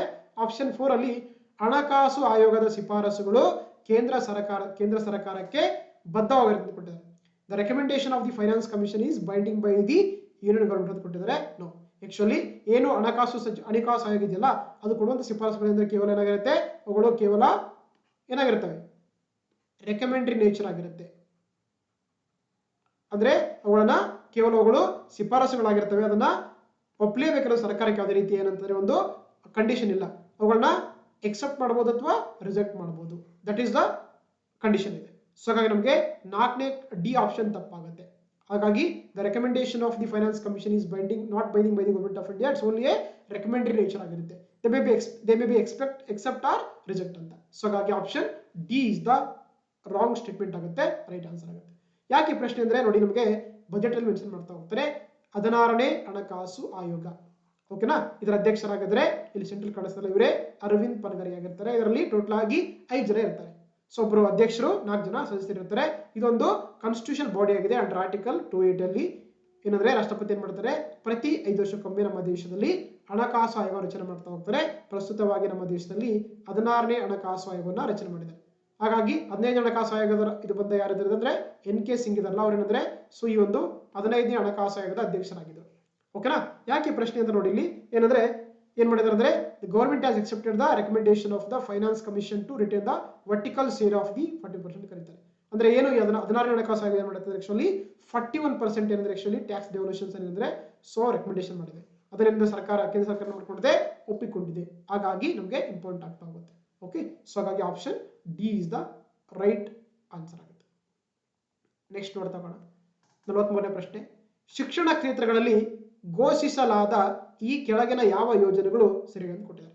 Which of the following schemes are announced in the education sector are correct ಅಂತ ಕೇಳ್ತಾರೆ. ನೋಡ್ತಾ ಹೋಗೋಣ. 5 ವಿಶ್ವವಿದ್ಯಾಲಯ ಟೌನ್ಶಿಪ್ಗಳ ಸ್ಥಾಪನೆ ಅಂತ ಕೊಟ್ಟಿದ್ದಾರೆ. ಎಸ್, ಇದು ಫಸ್ಟ್ ಒಂದು ಸರಿಯಾಗಿದೆ. ಎರಡನೇದು ಪ್ರತಿ ಜಿಲ್ಲೆಯಲ್ಲಿ ಬಾಲಕಿಯರ ಹಾಸ್ಟೆಲ್ ಕೊಟ್ಟಿದ್ದಾರೆ. ಸೊ ಇದು ಕೂಡ ಸರಿಯಾಗಿದೆ. ಅಂದ್ರೆ girls hostel in every district ಅಂತ ಕೊಟ್ಟಿದ್ದಾರೆ. ಮೂರನೇದು 4 ದೂರದರ್ಶಕ ಮೂಲ ಸೌಕರ್ಯಗಳ ಸ್ಥಾಪನೆ ಅಂತ ಕೊಟ್ಟಿದ್ದಾರೆ. ಅಥವಾ setting of the 4 telescope infrastructure facility ಅಂತ ಕೊಟ್ಟಿದ್ದಾರೆ. ಇದು ಕೂಡ ಸರಿಯಾಗಿದೆ. ಹಾಗಾಗಿ ಇಲ್ಲಿ ಶಿಕ್ಷಣಕ್ಕೆ ಸಂಬಂಧಪಟ್ಟಂತ ಎಲ್ಲವೂ ಕೂಡ ಸರಿಯಾಗಿದೆ. ಹಾಗಾಗಿ option D all of the above ಅಥವಾ ಮೇಲೆಲ್ಲವೂ ಕೂಡ ಸರಿಯಾಗಿದೆ. ನೋಡ್ತಾ ನೋಡಿ, ಈ ಬಜೆಟ್ ಅಲ್ಲಿ ಶಿಕ್ಷಣಕ್ಕಾಗಿ ಹಲವಾರು ಯೋಜನೆಗಳನ್ನು ಘೋಷಣೆ ಮಾಡ್ತಾ ಹೋಗುತ್ತೆ. ಏನ್ ಹೇಳ್ತಾರೆ ಅಂದ್ರೆ 5 ಯೂನಿವರ್ಸಿಟಿ ಟೌನ್ಶಿಪ್ಗಳನ್ನ ಏನ್ ಮಾಡ್ತೀವಿ ಅಂತ ಹೇಳಿದ್ರೆ ಸ್ಥಾಪನೆ ಮಾಡ್ತೀವಿ ಅಂತ ಹೇಳಿದ್ದಾರೆ. ಎಲ್ಲಿ ಅದು ವಿಶೇಷವಾಗಿ ಎಲ್ಲಿ ಮೇಜರ್ ಇಂಡಸ್ಟ್ರಿಯಲ್ ಅಂದ್ರೆ ಪ್ರಮುಖವಾಗಿರುವಂತಹ ಕೈಗಾರಿಕಾ ಕೇಂದ್ರಗಳಲ್ಲಿ, ಲಾಜಿಸ್ಟಿಕ್ ಕಾರಿಡಾರ್ಗಳಲ್ಲಿ ಅಂದ್ರೆ ಈ ಒಂದು ಟೌನ್ಶಿಪ್ಗಳು ಮಾಡ್ತೀವಿ ಅಂತ ಹೇಳಿದ್ದಾರೆ. ಅದೇ ರೀತಿ ಏನ್ ಹೇಳಿದ್ದಾರೆ ಅಂದ್ರೆ ಹೈಯರ್ ಎಜುಕೇಶನ್ಗೋಸ್ಕರ ಅಂದ್ರೆ ಉನ್ನತ ಶಿಕ್ಷಣಗೋಸ್ಕರ ಅಂದ್ರೆ ಪ್ರತಿ ಜಿಲ್ಲೆಯಲ್ಲಿ ಅಂತಂದ್ರೆ ಒಂದು ಗರ್ಲ್ಸ್ ಹಾಸ್ಟೆಲ್ ಅಥವಾ ಬಾಲಕಿಯರ ಒಂದು ವಸತಿ ನಿಲಯಗಳ ತೆರಿತೀವಿ ಅಂತ ಹೇಳಿದ್ದಾರೆ. ಅದು ವಿಶೇಷವಾಗಿ ಸ್ಟೆಮ್ ಅಂದ್ರೆ ಗೊತ್ತಲ್ವಾ, ಸೈನ್ಸ್, ಟೆಕ್ನಾಲಜಿ, ಎಂಜಿನಿಯರಿಂಗ್, ಮ್ಯಾಥಮೆಟಿಕ್ಸ್ ಅಂತ ಕರೀತಾರೆ. ಅದೇ ರೀತಿ ಏನ್ ಹೇಳಿದ್ರೆ setting of the 4 telescope industries facilities ಅಂತ ಕೇಳ್ತಾರೆ, ಇನ್ಫ್ರಾಸ್ಟ್ರಕ್ಚರ್ ಫೆಸಿಲಿಟೀಸ್ ಅಂತ ಕೊಟ್ಟಿದ್ದಾರೆ. ಸೊ ಹಾಗಾಗಿ ಇಲ್ಲಿ ಕೊಟ್ಟಂತ ಎಲ್ಲ ಕೂಡ ಸರಿಯಾಗಿದೆ. ಹಾಗಾಗಿ option D is the right answer ಆಗುತ್ತೆ. ಓಕೆ. ಎಸ್. ನೆಕ್ಸ್ಟ್ ನೋಡ್ತಾ ಹೋಗೋಣ 44ನೇ ಪ್ರಶ್ನೆ. ರೋಮಾಂಚಕ ಪ್ರಾಯೋಗಿಕ ಸಾಂಸ್ಕೃತಿಕ ತಾಣವಾಗಿ ಪರಿವರ್ತಿಸಲು ಯಾವ ಪುರಾತತ್ವ ತಾಣಗಳನ್ನ ಆಯ್ಕೆ ಮಾಡಲಾಗಿದೆ ಅಂತ ಕೊಟ್ಟಿದ್ದಾರೆ.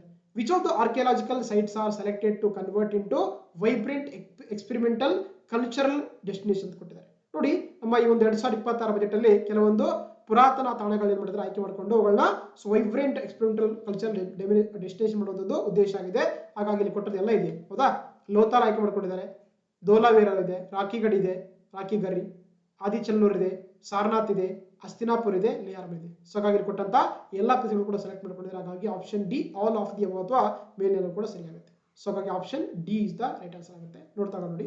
ಸೊ ಬಜೆಟ್ ಅಲ್ಲಿ ಅಂತಂದ್ರೆ ಸೊ ಏನ್ ಮಾಡಿದ್ರೆ ಅಂದ್ರೆ development of the 15 archaeological sites ಗಳನ್ನ ಏನ್ ಮಾಡಿದ್ರೆ ಸೆಲೆಕ್ಟ್ ಮಾಡ್ಕೊಂಡಿದ್ರು. ಯಾವ್ದು ಲೋಥಾಲ್, ಧೋಲಾವೀರ್, ರಾಕಿಗರಿ, ಆದಿಚನಲ್ಲೂರ್, ಸಾರನಾಥ, ಹಸ್ತಿನಾಪುರ್, ಲೇ ಪ್ಯಾಲೇಸ್ ಇವುಗಳು ಏನ್ ಮಾಡ್ತಾರೆ ಅಂತ ಹೇಳಿದ್ರೆ ಇವುಗಳನ್ನ ವೈಬ್ರೆಂಟ್ ಎಕ್ಸ್ಪೆರಿಮೆಂಟಲ್ ಕಲ್ಚರ್ ಡೆಸ್ಟಿನೇಷನ್ ಆಗಿ ಕನ್ವರ್ಟ್ ಮಾಡ್ತಾರೆ ಅಂತ ಹೇಳಿದ್ದಾರೆ. ಜೊತೆಗೆ ಅದಕ್ಕೋಸ್ಕರ ಏನಂದ್ರೆ ಇಲ್ಲೊಂದು national destination digital knowledge grid ಮಾಡ್ತಾರೆ ಅಂತ ಹೇಳಿದ್ರೆ ಇದೇನಂದ್ರೆ ಏನು ಒಂದು ಡಾಕ್ಯುಮೆಂಟ್ಸ್ ಇರ್ತವೆ ಅವುಗಳನ್ನೆಲ್ಲ ಕೂಡ ಡಿಜಿಟಲ್ ಆಗಿ ಮಾಡಿಕೊಂಡು ಅವುಗಳ ಮುಖಾಂತರ ಕಲ್ಚರಲ್, ಸ್ಪಿರಿಚುವಲ್ ಮತ್ತೆ ಹೆರಿಟೇಜ್ ಅನ್ನ ಪ್ರಮೋಟ್ ಮಾಡುವಂಥದ್ದು ಈ ಒಂದು national destination digital knowledge grid ನ ಮುಖ್ಯ ಉದ್ದೇಶವಾಗಿದೆ.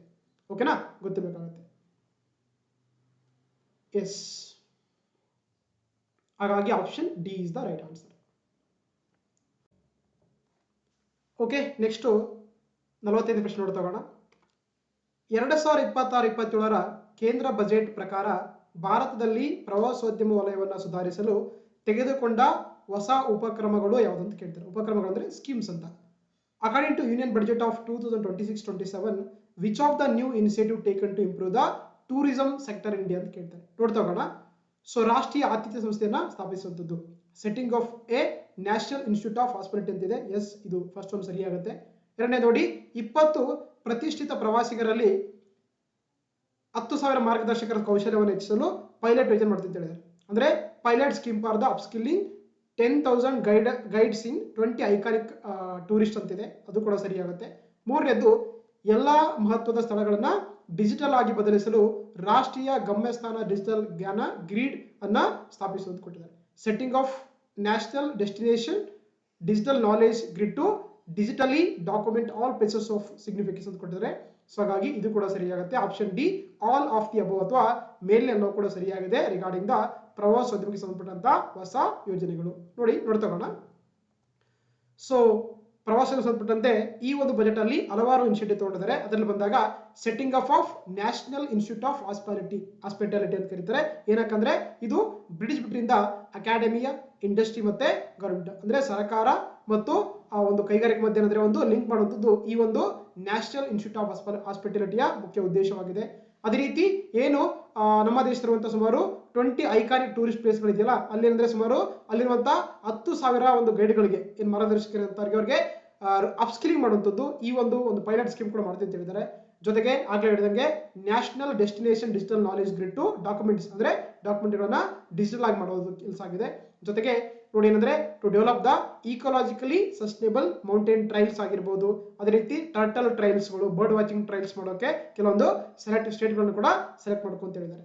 ಅದೇ ರೀತಿ ಸೊ ಆಗ್ಲೇ ಹೇಳಿದಂಗೆ develop the 15 archaeological sites into vibrant experimental cultural destination ಮಾಡ್ತೀನಿ ಅಂತ ಹೇಳಿದ್ದಾರೆ. ಹಾಗೆ ಬುದ್ಧಿಸ್ಟ್ ಸರ್ಕ್ಯೂಟ್ ಕೂಡ ಡೆವಲಪ್ ಮಾಡ್ತೀನಿ ಅಂತ ಹೇಳಿದ್ದಾರೆ. ಇವೆಲ್ಲ ಕೂಡ ಪ್ರವಾಸೋದ್ಯಮಕ್ಕೆ ಸಂಬಂಧಪಟ್ಟಂತ ಯೋಜನೆಗಳಾಗಿದೆ. ಸೊ ಹಾಗಾಗಿ option D is the right answer ಆಗುತ್ತೆ. Okay, yes. ನೆಕ್ಸ್ಟ್ ನೋಡ್ತಾ ಹೋಗೋಣ. 46ನೇ ಪ್ರಶ್ನೆ. 2026 ಕೇಂದ್ರ ಬಜೆಟ್ ನಲ್ಲಿ ಈ ಕೆಳಗಿನ ಯಾವ ವಿಷಯಗಳು ದೀರ್ಘಾವಧಿಯ ಇಂಧನ ಸುರಕ್ಷತೆ ಮತ್ತು ಸ್ಥಿರತೆಯನ್ನ ಖಚಿತಪಡಿಸಿಕೊಳ್ಳಲು ಸುಂಕ ವಿನಾಯಿತಿಯನ್ನ ಪಡೆಯುತ್ತಿವೆ ಅಂತ ಕೇಳಿದ್ದಾರೆ. ಇಂಗ್ಲಿಷ್ ಅಲ್ಲಿ ನೋಡ್ತಾ ಹೋಗೋಣ. In the union budget of 2026 which of the following items are get duty exemption ಅಥವಾ ಟ್ಯಾರಿಫ್ ಎಕ್ಸಂಪ್ಷನ್ ಅಥವಾ tax exemption for ensuring long term energy security stability ಅಂತ ಕೇಳ್ತಾರೆ. ನೋಡಿ ಕೆಲವೊಂದು ವಸ್ತುಗಳೇನಂದ್ರೆ ಈ ಒಂದು ಬಜೆಟ್ ಅಲ್ಲಿ ಏನಂತಂದ್ರೆ ಟ್ಯಾರಿಫ್ ಎಕ್ಸಂಪ್ಷನ್ ಕೊಟ್ಟಿದ್ದಾರೆ, ತೆರಿಗೆ ಏನಂದ್ರೆ ವಿನಾಯಿತಿ ಕೊಟ್ಟಿದ್ದಾರೆ. ಹಾಗಾದ್ರೆ ಯಾವ್ದಂತ ನೋಡ್ತಾ ಹೋಗೋಣ. ಸೊ ಫಸ್ಟ್ ಒಂದು ಜೈವಿಕ ಅನಿಲ ಮಿಶ್ರಿತ CNG ಅಂತ ಅಂದ್ರೆ ಬಯೋಗ್ಯಾಸ್ ಬ್ಲೆಂಡೆಡ್ CNG ಅಂದ್ರೆ ಕಾಂಪ್ರೆಸ್ಡ್ ನ್ಯಾಚುರಲ್ ಗ್ಯಾಸ್ ಅಂತ ಕರೀತಾರೆ. ಎಸ್, ಇದಕ್ಕೇನಂದ್ರೆ ಆಕ್ಚುಲಿ ಒಂದು ಟ್ಯಾರಿಫ್ ವಿನಾಯಿತಿ ಕೊಟ್ಟಿದ್ದಾರೆ. ಸೊ ಹಾಗಾಗಿ ಫಸ್ಟ್ ಸರಿಯಾಗುತ್ತೆ. ಎರಡನೇದು ಪರಮಾಣು ವಿದ್ಯುತ್ ಯೋಜನೆಗಳ ಸರಕುಗಳು ಅಂತ ಕರೀತಾರೆ. ಅಂದ್ರೆ goods for the nuclear power projects ಗಳಿಗೆ ಏನ್ ಮಾಡ್ತಾರೆ, ಗೂಡ್ಸ್ ಬೇಕಲ್ವಾ, ಅದು ಕೂಡ ಏನಂದ್ರೆ ಆಕ್ಚುಲಿ ಟ್ಯಾಕ್ಸ್ ಎಕ್ಸಿಬಿಷನ್ ಕೊಟ್ಟಿದ್ದಾರೆ. ಸೊ ಅದು ಕೂಡ ಸರಿಯಾಗುತ್ತೆ. ಅದೇ ರೀತಿ ಬ್ಯಾಟರಿಗಳಿಗಾಗಿ ಲಿಥಿಯಂ ಅಯಾನ್ ಕೋಶಗಳ ತಯಾರಿಕೆ ಬಳಸುವಂತ ಸರಕುಗಳ ಮೇಲೆ ಕೂಡ ಏನಂದ್ರೆ ಟ್ಯಾಕ್ಸ್ ಎಕ್ಸಿಬಿಷನ್ ಮಾಡಿದ್ದಾರೆ. ಹಾಗಾಗಿ ಇಲ್ಲಿ ಕೊಟ್ಟಂತ ಎಲ್ಲಾ ವಸ್ತುಗಳ ಮೇಲೆ ಆಕ್ಚುಲಿ ಸೊ ಟ್ಯಾರಿಫ್ ಅಥವಾ ಡ್ಯೂಟಿ ಎಕ್ಸಿಬಿಷನ್ ಮಾಡಿದ್ದಾರೆ. ಸೊ ಹಾಗಾಗಿ option D all of the above ಅಥವಾ ಮೇಲ್ನೆಲ್ಲೋ ಕೂಡ ಸರಿಯಾದ ಉತ್ತರ ಆಗುತ್ತೆ. Option D is the right answer. ನೋಡ್ತಾ ನೋಡಿ ಬಜೆಟ್ ಅಲ್ಲಿ ಮೆನ್ಷನ್ ಮಾಡ್ತಾ ಹೋಗ್ತಾರೆ. ಸೊ ಕೆಲವೊಂದು ವಸ್ತುಗಳಿಗೆ ಯಾವ್ದಾದ್ರು ನೋಡಿ. ಫಸ್ಟ್ ನೋಡಿ ಏನಂದ್ರೆ ಯಾವೆಲ್ಲ ಒಂದು ನ್ಯೂಕ್ಲಿಯರ್ ಪವರ್ ಪ್ರಾಜೆಕ್ಟ್ ಮಾಡ್ಕೊಳ್ಳೋಕೆ ಬೇಕಂತ ಗೂಡ್ಸ್ಗಳು ಇರ್ತವೆ, ಅದಕ್ಕೆ ಏನ್ ಮಾಡ್ತಾರೆ ಅಂದ್ರೆ 2030 ಟ್ಯಾಕ್ಸ್ ಎಕ್ಸಂಪ್ಷನ್ ಮಾಡಿದ್ದಾರೆ, ಕಸ್ಟಮ್ ಡ್ಯೂಟಿಯನ್ನ ಎಕ್ಸಂಪ್ಷನ್ ಮಾಡಿದ್ದಾರೆ. ಅದೇ ರೀತಿ ಏನು ಈ ಒಂದು ಬಯೋಗ್ಯಾಸ್ ಬ್ಲೆಂಡೆಡ್ CNG ಇದೆಯಲ್ಲ ಅದಕ್ಕೆ ಏನ್ ಮಾಡಿದ್ದಾರೆ ಆಕ್ಚುಲಿ ಸೆಂಟ್ರಲ್ ಎಕ್ಸೈಸ್ ಡ್ಯೂಟಿಯನ್ನು ಕೂಡ ಏನ್ ಮಾಡಿದ್ದಾರೆ ಅದಕ್ಕೆ ಸೊ ಪೇಬಲ್ ಆಗಿರುವಂತದನ್ನ ಏನ್ ಮಾಡಿದ್ದಾರೆ ಅಂದ್ರೆ ವಿನಾಯಿತಿ ಮಾಡಿದ್ದಾರೆ. ಅದೇ ರೀತಿ ಸೊ ಏನಂದ್ರೆ ಏನು so manufacture of the lithium ion cells batteries ಮಾಡ್ತಿರ್ತಲ್ಲ ಅದಕ್ಕೆ ಏನ್ ಮಾಡಿದ್ದಾರೆ ಆಕ್ಚುಲಿ ಇಲ್ಲಿ ಒಂದು ಅಂದ್ರೆ ಎಕ್ಸ್ಟೆನ್ಷನ್ ಮಾಡ್ತಾ ಅಂದ್ರೆ ಎಕ್ಸಂಪ್ಷನ್ ಮಾಡ್ತಾ ಹೋಗಿದ್ದಾರೆ. ಸೊ ಹಾಗಾಗಿ ನಮಗೆ ಇಲ್ಲಿ ಸರಿಯಾದ ಉತ್ತರ option D is the right answer ಆಗುತ್ತೆ. Okay yes. ನೆಕ್ಸ್ಟ್ ನೋಡ್ತಾ ಮುಂದಿನ ಪ್ರಶ್ನೆ 47 ಪ್ರಶ್ನೆ SHE ಮಾರ್ಟ್ಸ್ ಉಪಕ್ರಮವು ಯಾವ ಅಸ್ತಿತ್ವದಲ್ಲಿರುವಂತಹ ಕಾರ್ಯಕ್ರಮವನ್ನ ನಿರ್ಮಿಸಿದ ಕೊಟ್ಟಿದ್ದಾರೆ. So the C marts initiative builds on which existing programme ಅಂತ ಕೇಳ್ತಾರೆ. ನೋಡಿ ಒಂದು ಸಿ ಮಾರ್ಟ್ಸ್ ಅಂತ ಮಾಡ್ತಾರೆ. ಸಿ ಮಾರ್ಟ್ಸ್ ಅಂತ ಮಾಡ್ತಿದ್ದಾರೆ ಒಂದು ಇನಿಷಿಯೇಟಿವ್ ಇದೆಯಲ್ಲ ಇದೇನಂದ್ರೆ ಆಕ್ಚುಲಿ ಇದನ್ನ ಯಾವುದು ಲಖಪತಿ ದೀದಿ ಕಾರ್ಯಕ್ರಮ ಅಡಿಯಲ್ಲಿ ಈ ಒಂದು ಕಾರ್ಯಕ್ರಮವನ್ನ ಸೊ ಹೊಸದಾಗಿ ಸ್ಟಾರ್ಟ್ ಮಾಡ್ತಾ ಇದ್ದಾರೆ. ಯಾವ್ದದು ಲಖಪತಿ ದೀದಿ ಪ್ರೋಗ್ರಾಮ್ ಅಡಿಯಲ್ಲಿ. ಸೊ ಹಾಗಾಗಿ option so C is the right answer ಆಗುತ್ತೆ. ನೋಡಿ ನಮಗೆ ಬಜೆಟ್ ಅಲ್ಲಿ ಈ ಸಿ ಮಾರ್ಟ್ಸ್ ಬಗ್ಗೆ ಮೆನ್ಷನ್ ಮಾಡ್ತಾ ಹೋಗ್ತಾರೆ. ಎಸ್ ಸಿ ಮಾರ್ಟ್ಸ್ ಅಂತ ಸಿ ಅಂದ್ರೆ ಗೊತ್ತಲ್ವಾ ಸಿ ಅಂದ್ರೆ ಸೆಲ್ಫ್ ಹೆಲ್ಪ್ ಎಂಟರ್ಪ್ರಿನರ್ಸ್ ಮಾರ್ಟ್ಸ್ ಮಾಡ್ತೀವಿ ಅಂತ ಹೇಳಿದ್ದಾರೆ. ಇದೇನಂದ್ರೆ ವಿಶೇಷವಾಗಿ ಮಹಿಳೆಯರ ಒಂದು ಅಂದ್ರೆ ಗ್ರಾಮೀಣ ಮಹಿಳೆಯರಿಗೆ ಸಂಪರ್ಕ ಒಂದೇನಾಗಿದೆ ಕಿರು ಉದ್ಯಮಗಳಾಗಿದೆ. ಏನ್ ಮಾಡ್ತಾರೆ ಇಲ್ಲಿ ಸೊ ಈ ಒಂದು ಸೆಲ್ಫ್ ಹೆಲ್ಪ್ ಎಂಟರ್ಪ್ರೈಸ್ ಮಾಡ್ತಾರೆ ಅಂತಂದ್ರೆ actually community owned retail outlets for the womens ಮಾಡ್ತಾ ಹೋಗ್ತಾರೆ. ಜೊತೆಗೆ to enable women led self help groups to operate the local retail networks ಮಾಡುವಂತದ್ದಾಗಿದೆ. ಸೊ ಹಾಗಾಗಿ ಇದನ್ನ ಈ ಲಖಪತಿ ದೀದಿ ಪ್ರೋಗ್ರಾಮ್ ಅಡಿಯಲ್ಲಿ ಈ ಒಂದು ಸ್ಕೀಮ್ ಅನ್ನು ಅಂತಂದ್ರೆ ಆಕ್ಚುಲಿ ಸ್ಟಾರ್ಟ್ ಮಾಡ್ತಾ ಇದ್ದಾರೆ. ಸೊ ಹಾಗಾಗಿ ಇದರ ಮುಖ್ಯ ಉದ್ದೇಶ ಅಂದ್ರೆ improve the market access for the products made by the women ಅಂತ. ಅಂದ್ರೆ ಏನು ಮಹಿಳೆಯರ ಸ್ಥಾಪನೆ ಮಾಡಿರ್ತಾರಲ್ವಾ ಅವುಗಳನ್ನ ಮಾರ್ಕೆಟ್ ಮಾಡುವಂತದ್ದು ಈ ಒಂದು ಸಿ ಮಾರ್ಟ್ಸ್ ಗಳ ಮುಖ್ಯ ಉದ್ದೇಶವಾಗಿರುತ್ತೆ. ನೋಡ್ತಾ ಹೋಗೋಣ ಹಾಗಾದ್ರೆ ಈ ಲಖಪತಿ ದೀದಿ ಕಾರ್ಯಕ್ರಮ ನೋಡ್ತಾ ಹೋಗೋಣ ಅಂತ. ಲಖಪತಿ ದೀದಿ ಕಾರ್ಯಕ್ರಮ ಇದೆಯಲ್ಲ ಇದನ್ನ 2023 ಲಾಂಚ್ ಮಾಡ್ತಾ ಹೋಗ್ತಾರೆ. ಇದಂದ್ರೆ ಅದರ ಉದ್ದೇಶ ಅಂದ್ರೆ ಮಹಿಳೆಯರನ್ನ ಒಂದು ಸ್ಟಾರ್ಟ್ ದ ಮೈಕ್ರೋ ಎಂಟರ್ಪ್ರಿನರ್ಸ್ ಮಾಡುವಂಥದ್ದು ಅದು ವಿಶೇಷವಾಗಿ ಗ್ರಾಮೀಣ ಪ್ರದೇಶಗಳಲ್ಲಿ. ಓಕೆನಾ. ಈ ಒಂದು ಸ್ಕೀಮ್ ಅಲ್ಲಿ ಏನಂದ್ರೆ ಸುಮಾರು 2 ಕೋಟಿಗಿಂತ ಜಾಸ್ತಿ ಅಂದ್ರೆ ಹೆಣ್ಮಕ್ಳು ಏನ್ ಮಾಡ್ತಾರೆ ಅಂದ್ರೆ ಸೊ ಟ್ರೈನಿಂಗ್ ಕೊಡ್ತಾ ಹೋಗ್ತಾರೆ. ಯಾವ್ದಕ್ಕೆ ಸೊ ಪ್ಲಂಬಿಂಗ್ ಮಾಡೋ training, LED bulb making, drone operation ಮಾಡುವಂಥದ್ದು, ರಿಪೇರ್ ಮಾಡುವಂಥದ್ದು, ಟೈಲರಿಂಗ್ ಮಾಡುವಂಥದ್ದು, ವಿವಿಂಗ್ ನೇಯ್ಗೆ ಮಾಡುವಂಥದ್ದು ಇದಕ್ಕೆಲ್ಲ ಏನಂದ್ರೆ ಆಕ್ಚುಲಿ ಈ ಒಂದು ಲಖಪತಿ ದೀದಿ ಕಾರ್ಯಕ್ರಮದಲ್ಲಿ ಏನಂದ್ರೆ ಅವರಿಗೆ ಒಂದು ಟ್ರೈನಿಂಗ್ ಕೊಡ್ತಾ ಹೋಗ್ತಾರೆ. ಸೊ ಓಕೆನಾ. ಸೊ ಹಾಗಾಗಿ ಏನಂದ್ರೆ ಇದು ಏನಂದ್ರೆ ನೋಡಿ ಏನ್ ಕೊಡಿದ್ರೆ ಅಂದ್ರೆ so they can earn sustainable income of the at least 1 lakh for on per house hold ಅಂತ ಕರೀತಾರೆ. ಅಂದ್ರೆ ಪ್ರತಿ ಕೊಡೋದು ಆಕ್ಚುಲಿ 1 ಲಕ್ಷ ಅರ್ನ್ ಮಾಡಕ್ಕೆ ಇರುತ್ತದೆ. ಸೊ ಅವರು ಪ್ರೋತ್ಸಾಹ ಮಾಡ್ತಾ ಹೋಗ್ತಾರೆ ಈ ಒಂದು ಲಖಪತಿ ದೀದಿ ಕಾರ್ಯಕ್ರಮದಲ್ಲಿ. ಸೊ ಹಾಗಾಗಿ ಇದರಡಿಯಲ್ಲೇ ಈ ಒಂದು ಸಿ ಮಾರ್ಟ್ಸ್ ಗಳನ್ನ ಸ್ಥಾಪನೆ ಮಾಡ್ತಾರೆ. ಹಾಗಾಗಿ option C is the right answer ಆಗುತ್ತೆ. Okay yes. ನೆಕ್ಸ್ಟ್ ನೋಡ್ತಾ ಹೋಗೋಣ 48 ಪ್ರಶ್ನೆ. ನೋಡಿ 2014-15 ಹಣಕಾಸು ವರ್ಷದಲ್ಲಿ ಸಾರ್ವಜನಿಕ ಬಂಡವಾಳ ವೆಚ್ಚ ಅಂತ ಕರೀತಾರೆ, ಕ್ಯಾಪೆಕ್ಸ್ ಅಂತ ಕರಿತೀವಿ. ಕ್ಯಾಪಿಟಲ್ ಎಕ್ಸ್ಪೆಂಡಿಚರ್ ಎಷ್ಟಿತ್ತಂತೆ 2 ಕೋಟಿ ಮಾಡ್ತಿದ್ರು. ಈಗೇನಂದ್ರೆ ಹಾಗಾದ್ರೆ 2026-27 ಹಣಕಾಸು ವರ್ಷದಲ್ಲಿ ಪ್ರಾಸ್ತಾವಿಕ ಹಂಚಿಕೆ ಎಷ್ಟು ಅಂತ ಕೇಳ್ತಾರೆ. ಹಾಗಾದ್ರೆ ಪ್ರಸ್ತುತ ಬಜೆಟ್ ಅಲ್ಲಿ ಎಷ್ಟು ಈ ಒಂದು ಸಾರ್ವಜನಿಕ ಬಂಡವಾಳ ವೆಚ್ಚ ಮಾಡ್ತಾರೆ ಅಂತ ಕೇಳ್ತಾರೆ. ನೋಡ್ತಾ ಹೋಗೋಣ. The public capital expenditure in 2024-25 14-15 was 2 lakh crore ಇತ್ತು.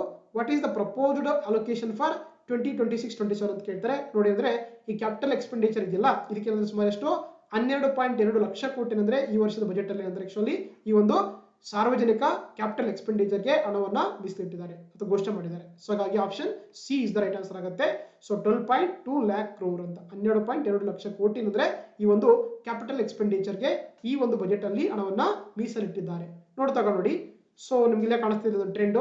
This is the capital expenditure ಅಂತ ಕರಿತೀವಿ. ಇಲ್ಲಿದೆ ನೀಲ್ ಕಲರ್ ಕಾಣ್ತಿರೋದು. ಎಷ್ಟಿದೆ ನೋಡಿ 2026-27 ಬಜೆಟ್ ಅಲ್ಲಿ 12.2 ಲಕ್ಷ ಕೋಟಿ ಇದೆ. ಹೌದಾ. ನೋಡಿ 2019-20 ಎಷ್ಟಿತ್ತು 3.4 ಇತ್ತು.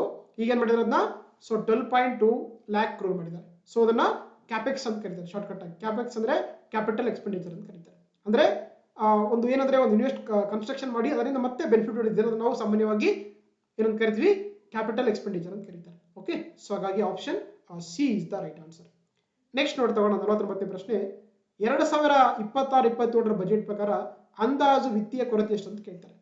What is the estimated total fiscal deficit as per the budget of the 2026-27 ಅಂತ ಕೇಳ್ತಾರೆ. ನೋಡಿ ಸೊ ಏನು ಇದು ವಿತ್ತೀಯ ಕೊರತೆ ಇದೆಯಲ್ಲ ಇದೇನಂದ್ರೆ ಈ ವರ್ಷ ಬಜೆಟ್ ಎಷ್ಟು ಹೇಳಿದ್ದಾರೆ ಅಂತಂದ್ರೆ ಸೊ 4.30% ಹೇಳಿದ್ದಾರೆ ವಿತ್ತೀಯ ಕೊರತೆ ಅಂತ ಕರೀತಾರೆ. ಸೊ ಹಾಗಾಗಿ ಆಪ್ಷನ್ ಬಿ 4.30 ಇದೆಯಲ್ಲ ಈ ಪರ್ಸೆಂಟ್ ಅಂದ್ರೆ ಆಕ್ಚುಲಿ ಇದು ಒಂದು ವಿತ್ತೀಯ ಕೊರತೆಯಾಗಿದೆ.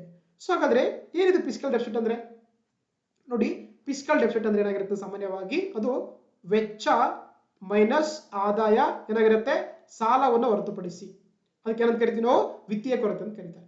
ಸೊ ಹಾಗಾಗಿ 2026-27 ಬಜೆಟ್ ಏನ್ ಮಾಡಿದ್ದಾರೆ ಅಂದ್ರೆ ಆಕ್ಚುಲಿ ವಿತ್ತೀಯ ಕೊರತೆ ಎಷ್ಟು ಇಟ್ಟಿದ್ದಾರೆ, ಅದು 4.3% ಇಟ್ಟಿದ್ದಾರೆ. ಲಾಸ್ಟ್ ಬಜೆಟ್ ಎಷ್ಟಿತ್ತು, ಅದು 4.4% ಇತ್ತು. ಎಷ್ಟಾಗಿದೆ, 1%, 0.1% ಕಡಿಮೆ ಆಗಿದೆ. ಹಾಗಾಗಿ ಪ್ರೆಸೆಂಟ್ ಆಗಿ 4.3% ಏನಾಗಿದೆ, ಒಂದು ಏನಂತಿ ಫಿಸ್ಕಲ್ ಡೆಫಿಸಿಟ್ ಅಥವಾ ವಿತ್ತೀಯ ಕೊರತೆ ಆಗಿದೆ. ಇಲ್ಲೊಂದ್ಸಲ ನಿಮಗೆ ಮ್ಯಾಪ್ ನೋಡಿ ಗೊತ್ತಾಗುತ್ತೆ, ಗ್ರಾಫ್ ಕೊಟ್ಟಿದ್ದಾರೆ.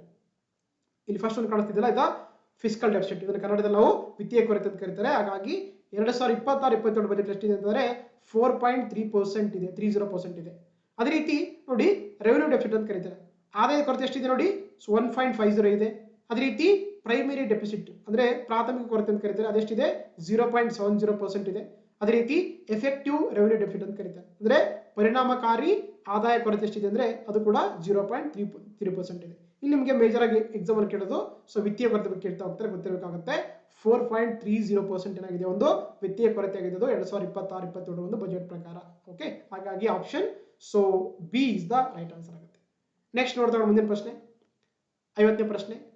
2026-27 ಕೇಂದ್ರ ಬಜೆಟ್ ಪ್ರಕಾರ ಸಾಲ ಮತ್ತು ಜಿಡಿಪಿಗಳ ಅನುಪಾತ ಎಷ್ಟು ಅಂತ ಕೇಳ್ತಾರೆ.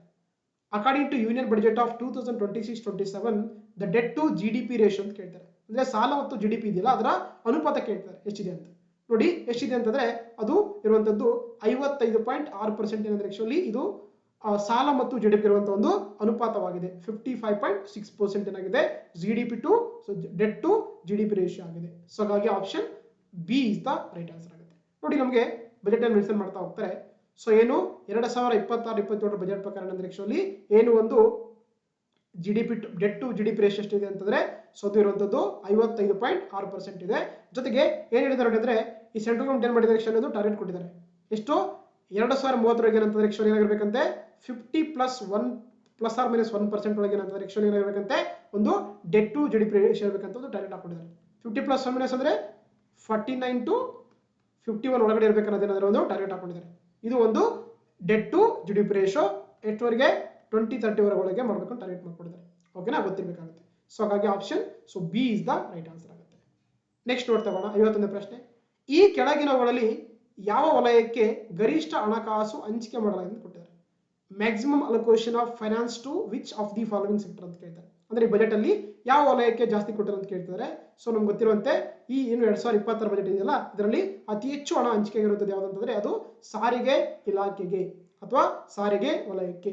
ಸೊ ಹಾಗಾಗಿ ಆಪ್ಷನ್ ಬಿ ಟ್ರಾನ್ಸ್ಪೋರ್ಟೇಷನ್ ಕೊಟ್ಟಿದ್ದಾರೆ. ಹಾಗಾಗಿ option so B is the right answer ಆಗುತ್ತೆ. ನೋಡಿ ಇಲ್ಲಿ ಚಾರ್ಟ್ ಕೊಟ್ಟಿದ್ದಾರೆ, ಗೊತ್ತಾಗುತ್ತೆ, ಕಾಣಿಸ್ತಾ ಇದೆ. ಸೊ ಇದು ಬಜೆಟ್ ಹಂಚಿಕೆ ಮಾಡಿರುವಂತ ಒಂದು ವಲಯವಾಗಿದೆ. ನೋಡಿ ಎಷ್ಟು ಅಂದ್ರೆ ಸಾರಿಗೆ ಇದೆ, ಎಷ್ಟು ಕೊಟ್ಟಿದ್ದಾರೆ, 5,98,520 ಕೋಟಿ ಕೊಟ್ಟಿದ್ದಾರೆ. ಎರಡನೇದು ರಕ್ಷಣೆ ಕೊಟ್ಟಿದ್ದಾರೆ, ಡಿಫೆನ್ಸ್ ಕೊಟ್ಟಿದ್ದಾರೆ, ಎಷ್ಟು 5,94,585 ಇದೆ. ಮೂರನೇದರಲ್ಲಿ ಗ್ರಾಮೀಣ ಅಭಿವೃದ್ಧಿ ರೂರಲ್ ಡೆವಲಪ್ಮೆಂಟ್ ಇದೆ, 2,73,108 ಇದೆ. ನೆಕ್ಸ್ಟ್ ಹೋಮ್ ಅಫೇರ್ಸ್ ಇದೆ, ಆಮೇಲೆ ಕೃಷಿ ಇದೆ, ಶಿಕ್ಷಣ ಇದೆ, ಇಂಧನ ಇದೆ, ಆರೋಗ್ಯ ಇದೆ, ನಗರಾಭಿವೃದ್ಧಿ, ಐಟಿ, ಈ ತರ ಎಲ್ಲ ಇಷ್ಟು ಕೊಟ್ಟಿದ್ದಾರೆ. ಒಂದು ನೋಡ್ಕೊಳ್ಳಿ. ಟಾಪ್ 3 ಬಂದಾಗ ಸಾರಿಗೆ, ರಕ್ಷಣೆ, ಗ್ರಾಮೀಣಾಭಿವೃದ್ಧಿ. ಇಂಗ್ಲಿಷ್ ಅಲ್ಲಿ ಏನು ಕರಿತೀವಿ ನಾವು, ಟ್ರಾನ್ಸ್ಪೋರ್ಟೇಷನ್, ಡಿಫೆನ್ಸ್, ರೂರಲ್ ಡೆವಲಪ್ಮೆಂಟ್ ಅಂತ ಕರೀತಾರೆ, ಗೊತ್ತಿರಬೇಕು ನಿಮಗೆ. ಸೊ ಹಾಗಾಗಿ ಎಷ್ಟು ಹೋಗಿದೆ ಯಾವುದಕ್ಕೆ, ಸಾರಿಗೆ ಕ್ಷೇತ್ರಕ್ಕೆ. ಹಾಗಾಗಿ option B is the right answer ಆಗುತ್ತೆ. ಸಾರಿಗೆ ಅಂದ್ರೆ ನಮಗೆ ವಾಯು ಸಾರಿಗೆ, ಜಲ ಸಾರಿಗೆ, ರೈಲ್ವೆ ಸಾರಿಗೆ ಎಲ್ಲ ಕೂಡ ಬರುತ್ತೆ. ಓಕೆನಾ, ಹಾಗಾಗಿ option B is the right answer ಆಗುತ್ತೆ. ನೆಕ್ಸ್ಟ್ ನೋಡ್ತಾ ಮುಂದಿನ ಪ್ರಶ್ನೆ, 52ನೇ ಪ್ರಶ್ನೆ. ಕೇಂದ್ರ ಬಜೆಟ್ 2026-27 ಪ್ರಕಾರ ಭಾರತ ಸರ್ಕಾರವು ಯಾವ ಮೂಲದಿಂದ ಗರಿಷ್ಠ ಹಣವನ್ನ ಸ್ವೀಕಾರ ಮಾಡಿದೆ ಅಂತ ಕೇಳ್ತಾರೆ. According to union budget of 2026-27 from which source has the Indian government received the maximum money ಅಂತ ಕೇಳ್ತಾರೆ. ಅಂದ್ರೆ ಏನು ಈ ಬಜೆಟ್ ಇದೆಯಲ್ಲ, ಇದಕ್ಕೆ ಹೈಯೆಸ್ಟ್ ಅಮೌಂಟ್ ಎಲ್ಲಿಂದ ಬಂದ ಅಂತ ಕೇಳ್ತಾರೆ.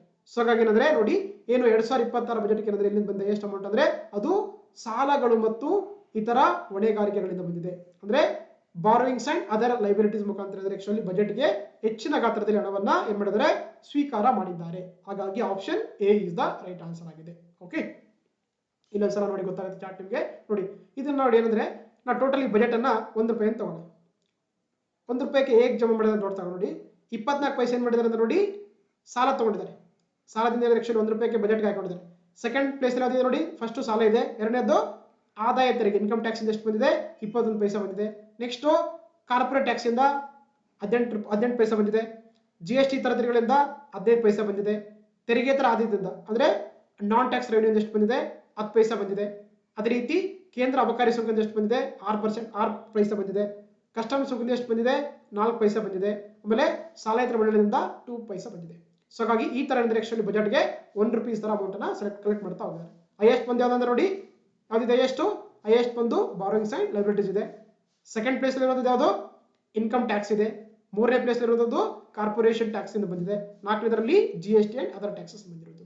ಸೊ ಹಾಗಾಗಿ ಈ ತರ ಅಮೌಂಟ್ ಅನ್ನ ಬಜೆಟ್ಗೆ ಕಲೆಕ್ಟ್ ಮಾಡಿದ್ದಾರೆ. ಸೊ ಹಾಗಾಗಿ ಆಪ್ಷನ್ ಸಾಲಗಳು ಮತ್ತು ಠೇವಣಿಗಳಿದೆಯಲ್ಲ ಇದೇನಂದ್ರೆ ಹೈಯೆಸ್ಟ್ ಏನಂದ್ರೆ ಆಕ್ಚುಲಿ ಅಮೌಂಟ್ ಅನ್ನ ಅದಕ್ಕೆ ಕೊಟ್ಟಿರೋದಾಗಿದೆ ನಮ್ಮ 2026 ಬಜೆಟ್ಗೆ. ಹಾಗಾಗಿ option A is the right answer. Next ನೋಡ್ತಾ ಲಾಸ್ಟ್ ಕ್ವಶನ್ 53ನೇ ಪ್ರಶ್ನೆ. 2026-27 ಕೇಂದ್ರ ಬಜೆಟ್ ಅಡಿಯಲ್ಲಿ ಭಾರತ ಸರ್ಕಾರದ ಗರಿಷ್ಠ ವೆಚ್ಚ ಎಲ್ಲಿ ಹೋಯಿತು ಅಂತ ಕೇಳಿ, ಎಲ್ಲಿ ಹೋಯಿತು ಅಂತ. ಓಕೆನಾ? Where did the maximum expenditure of the Indian government take place under the union budget of 2026-27 ಅಂತ ಕರೀತಾರೆ. ಹೌದಾ? ಏನು ಆ ಬಜೆಟ್ ಜಮಾ ಮಾಡಿದ್ದಾರಲ್ಲ ಆ ಅಮೌಂಟ್ ಅಲ್ಲಿ ಜಾಸ್ತಿ ಯಾವುದಕ್ಕೆ ಅಮೌಂಟ್ ಅನ್ನ ಕೊಟ್ಟಿದ್ದಾರೆ ಅಂತ ಕೇಳ್ತಾರೆ, ಯಾವ ಸೆಕ್ಟರ್ಗೆ ಯಾವುದಕ್ಕೆ ಅಂತ. ಹಾಗಾಗಿ ನಮಗೆ ಯಾವುದಕ್ಕೆ ಕೊಟ್ಟಿದ್ದಾರೆ ಅಂದ್ರೆ ನೋಡಿ, ಅದೇನಂದ್ರೆ ತೆರಿಗೆಗಳು ಮತ್ತು ರಾಜ್ಯಗಳಲ್ಲಿ ಇರುವಂತಹ ಸುಂಕಗಳಿರುವಂತಹ ರಾಜ್ಯದ ಪಾಲಿದೆಯಲ್ಲ ಅದಕ್ಕೆ ಕೊಟ್ಟಿದ್ದಾರೆ. ಅಂದ್ರೆ ಸ್ಟೇಟ್ ಶೇರ್ ಆಫ್ ಟ್ಯಾಕ್ಸಸ್ ಮತ್ತೆ ಡ್ಯೂಟೀಸ್ ಅಂದ್ರೆ ಆಕ್ಚುಲಿ ಹೈಯೆಸ್ಟ್ ಅಮೌಂಟ್ ಅನ್ನು ಏನು ಮಾಡಿದ್ದಾರೆ ಅಂದ್ರೆ ಖರ್ಚು ಮಾಡಿದ್ದಾರೆ. ಹಾಗಾಗಿ option C is the right answer ಆಗುತ್ತೆ. ನೋಡಿ ಅಗೇನ್ ಮತ್ತೆ ಸೇಮ್ ಕೂಡ ಇಲ್ಲಿ ₹1 ಅಂತ ತಗೊಂಡ್ರೆ ಇಲ್ಲಿ ಯಾವ ರೀತಿ ಖರ್ಚು ಮಾಡಿದ್ರೆ ನೋಡ್ತಾ ನೋಡಿ. ಹೈಯೆಸ್ಟ್ ಬಜೆಟ್ ಅಲ್ಲಿ ಅಂತ ಏನ್ ಮಾಡಿದ್ದಾರೆ ಅಂದ್ರೆ 22% ಏನ್ ಮಾಡಿದ್ದಾರೆ, 22% ಏನ್ ಮಾಡಿದ್ದಾರೆ ಆಕ್ಚುಲಿ ತೆರಿಗೆ ಮತ್ತು ಸುಂಕದಲ್ಲಿ ರಾಜ್ಯಗಳ ಪಾಲಿಗೆ 22% ಕೊಟ್ಟಿದ್ದಾರೆ ಬಜೆಟ್ ಇಂದ. ನೆಕ್ಸ್ಟ್ ಯಾವುದಕ್ಕೆ 20 ಪೈಸೆ ಏನ್ ಮಾಡಿದ್ದಾರೆ ಅಂದ್ರೆ ಬಡ್ಡಿ ಪಾವತಿಗೆ ಇಂಟ್ರೆಸ್ಟ್ ಪೇಮೆಂಟ್ಗೆ 20 ಪೈಸೆ ಕೊಟ್ಟಿದ್ದಾರೆ. ಮೂರನೇದು 17 ಪೈಸೆ ಏನ್ ಮಾಡಿದ್ದಾರೆ ಅಂದ್ರೆ ಕೇಂದ್ರೀಯ ವಲಯ ಯೋಜನೆ ಅಂತ ಕರೀತಾರೆ. ವೆರಿ ಇಂಪಾರ್ಟೆಂಟ್ ನೋಡಿ, ಕೇಂದ್ರೀಯ ವಲಯ ಯೋಜನೆ ಏನಂತ ಕರೀತಿದ್ರೆ ಸೆಂಟ್ರಲ್ ಸೆಕ್ಟರ್ ಸ್ಕೀಮ್ ಅಂತ ಕರೀತಾರೆ.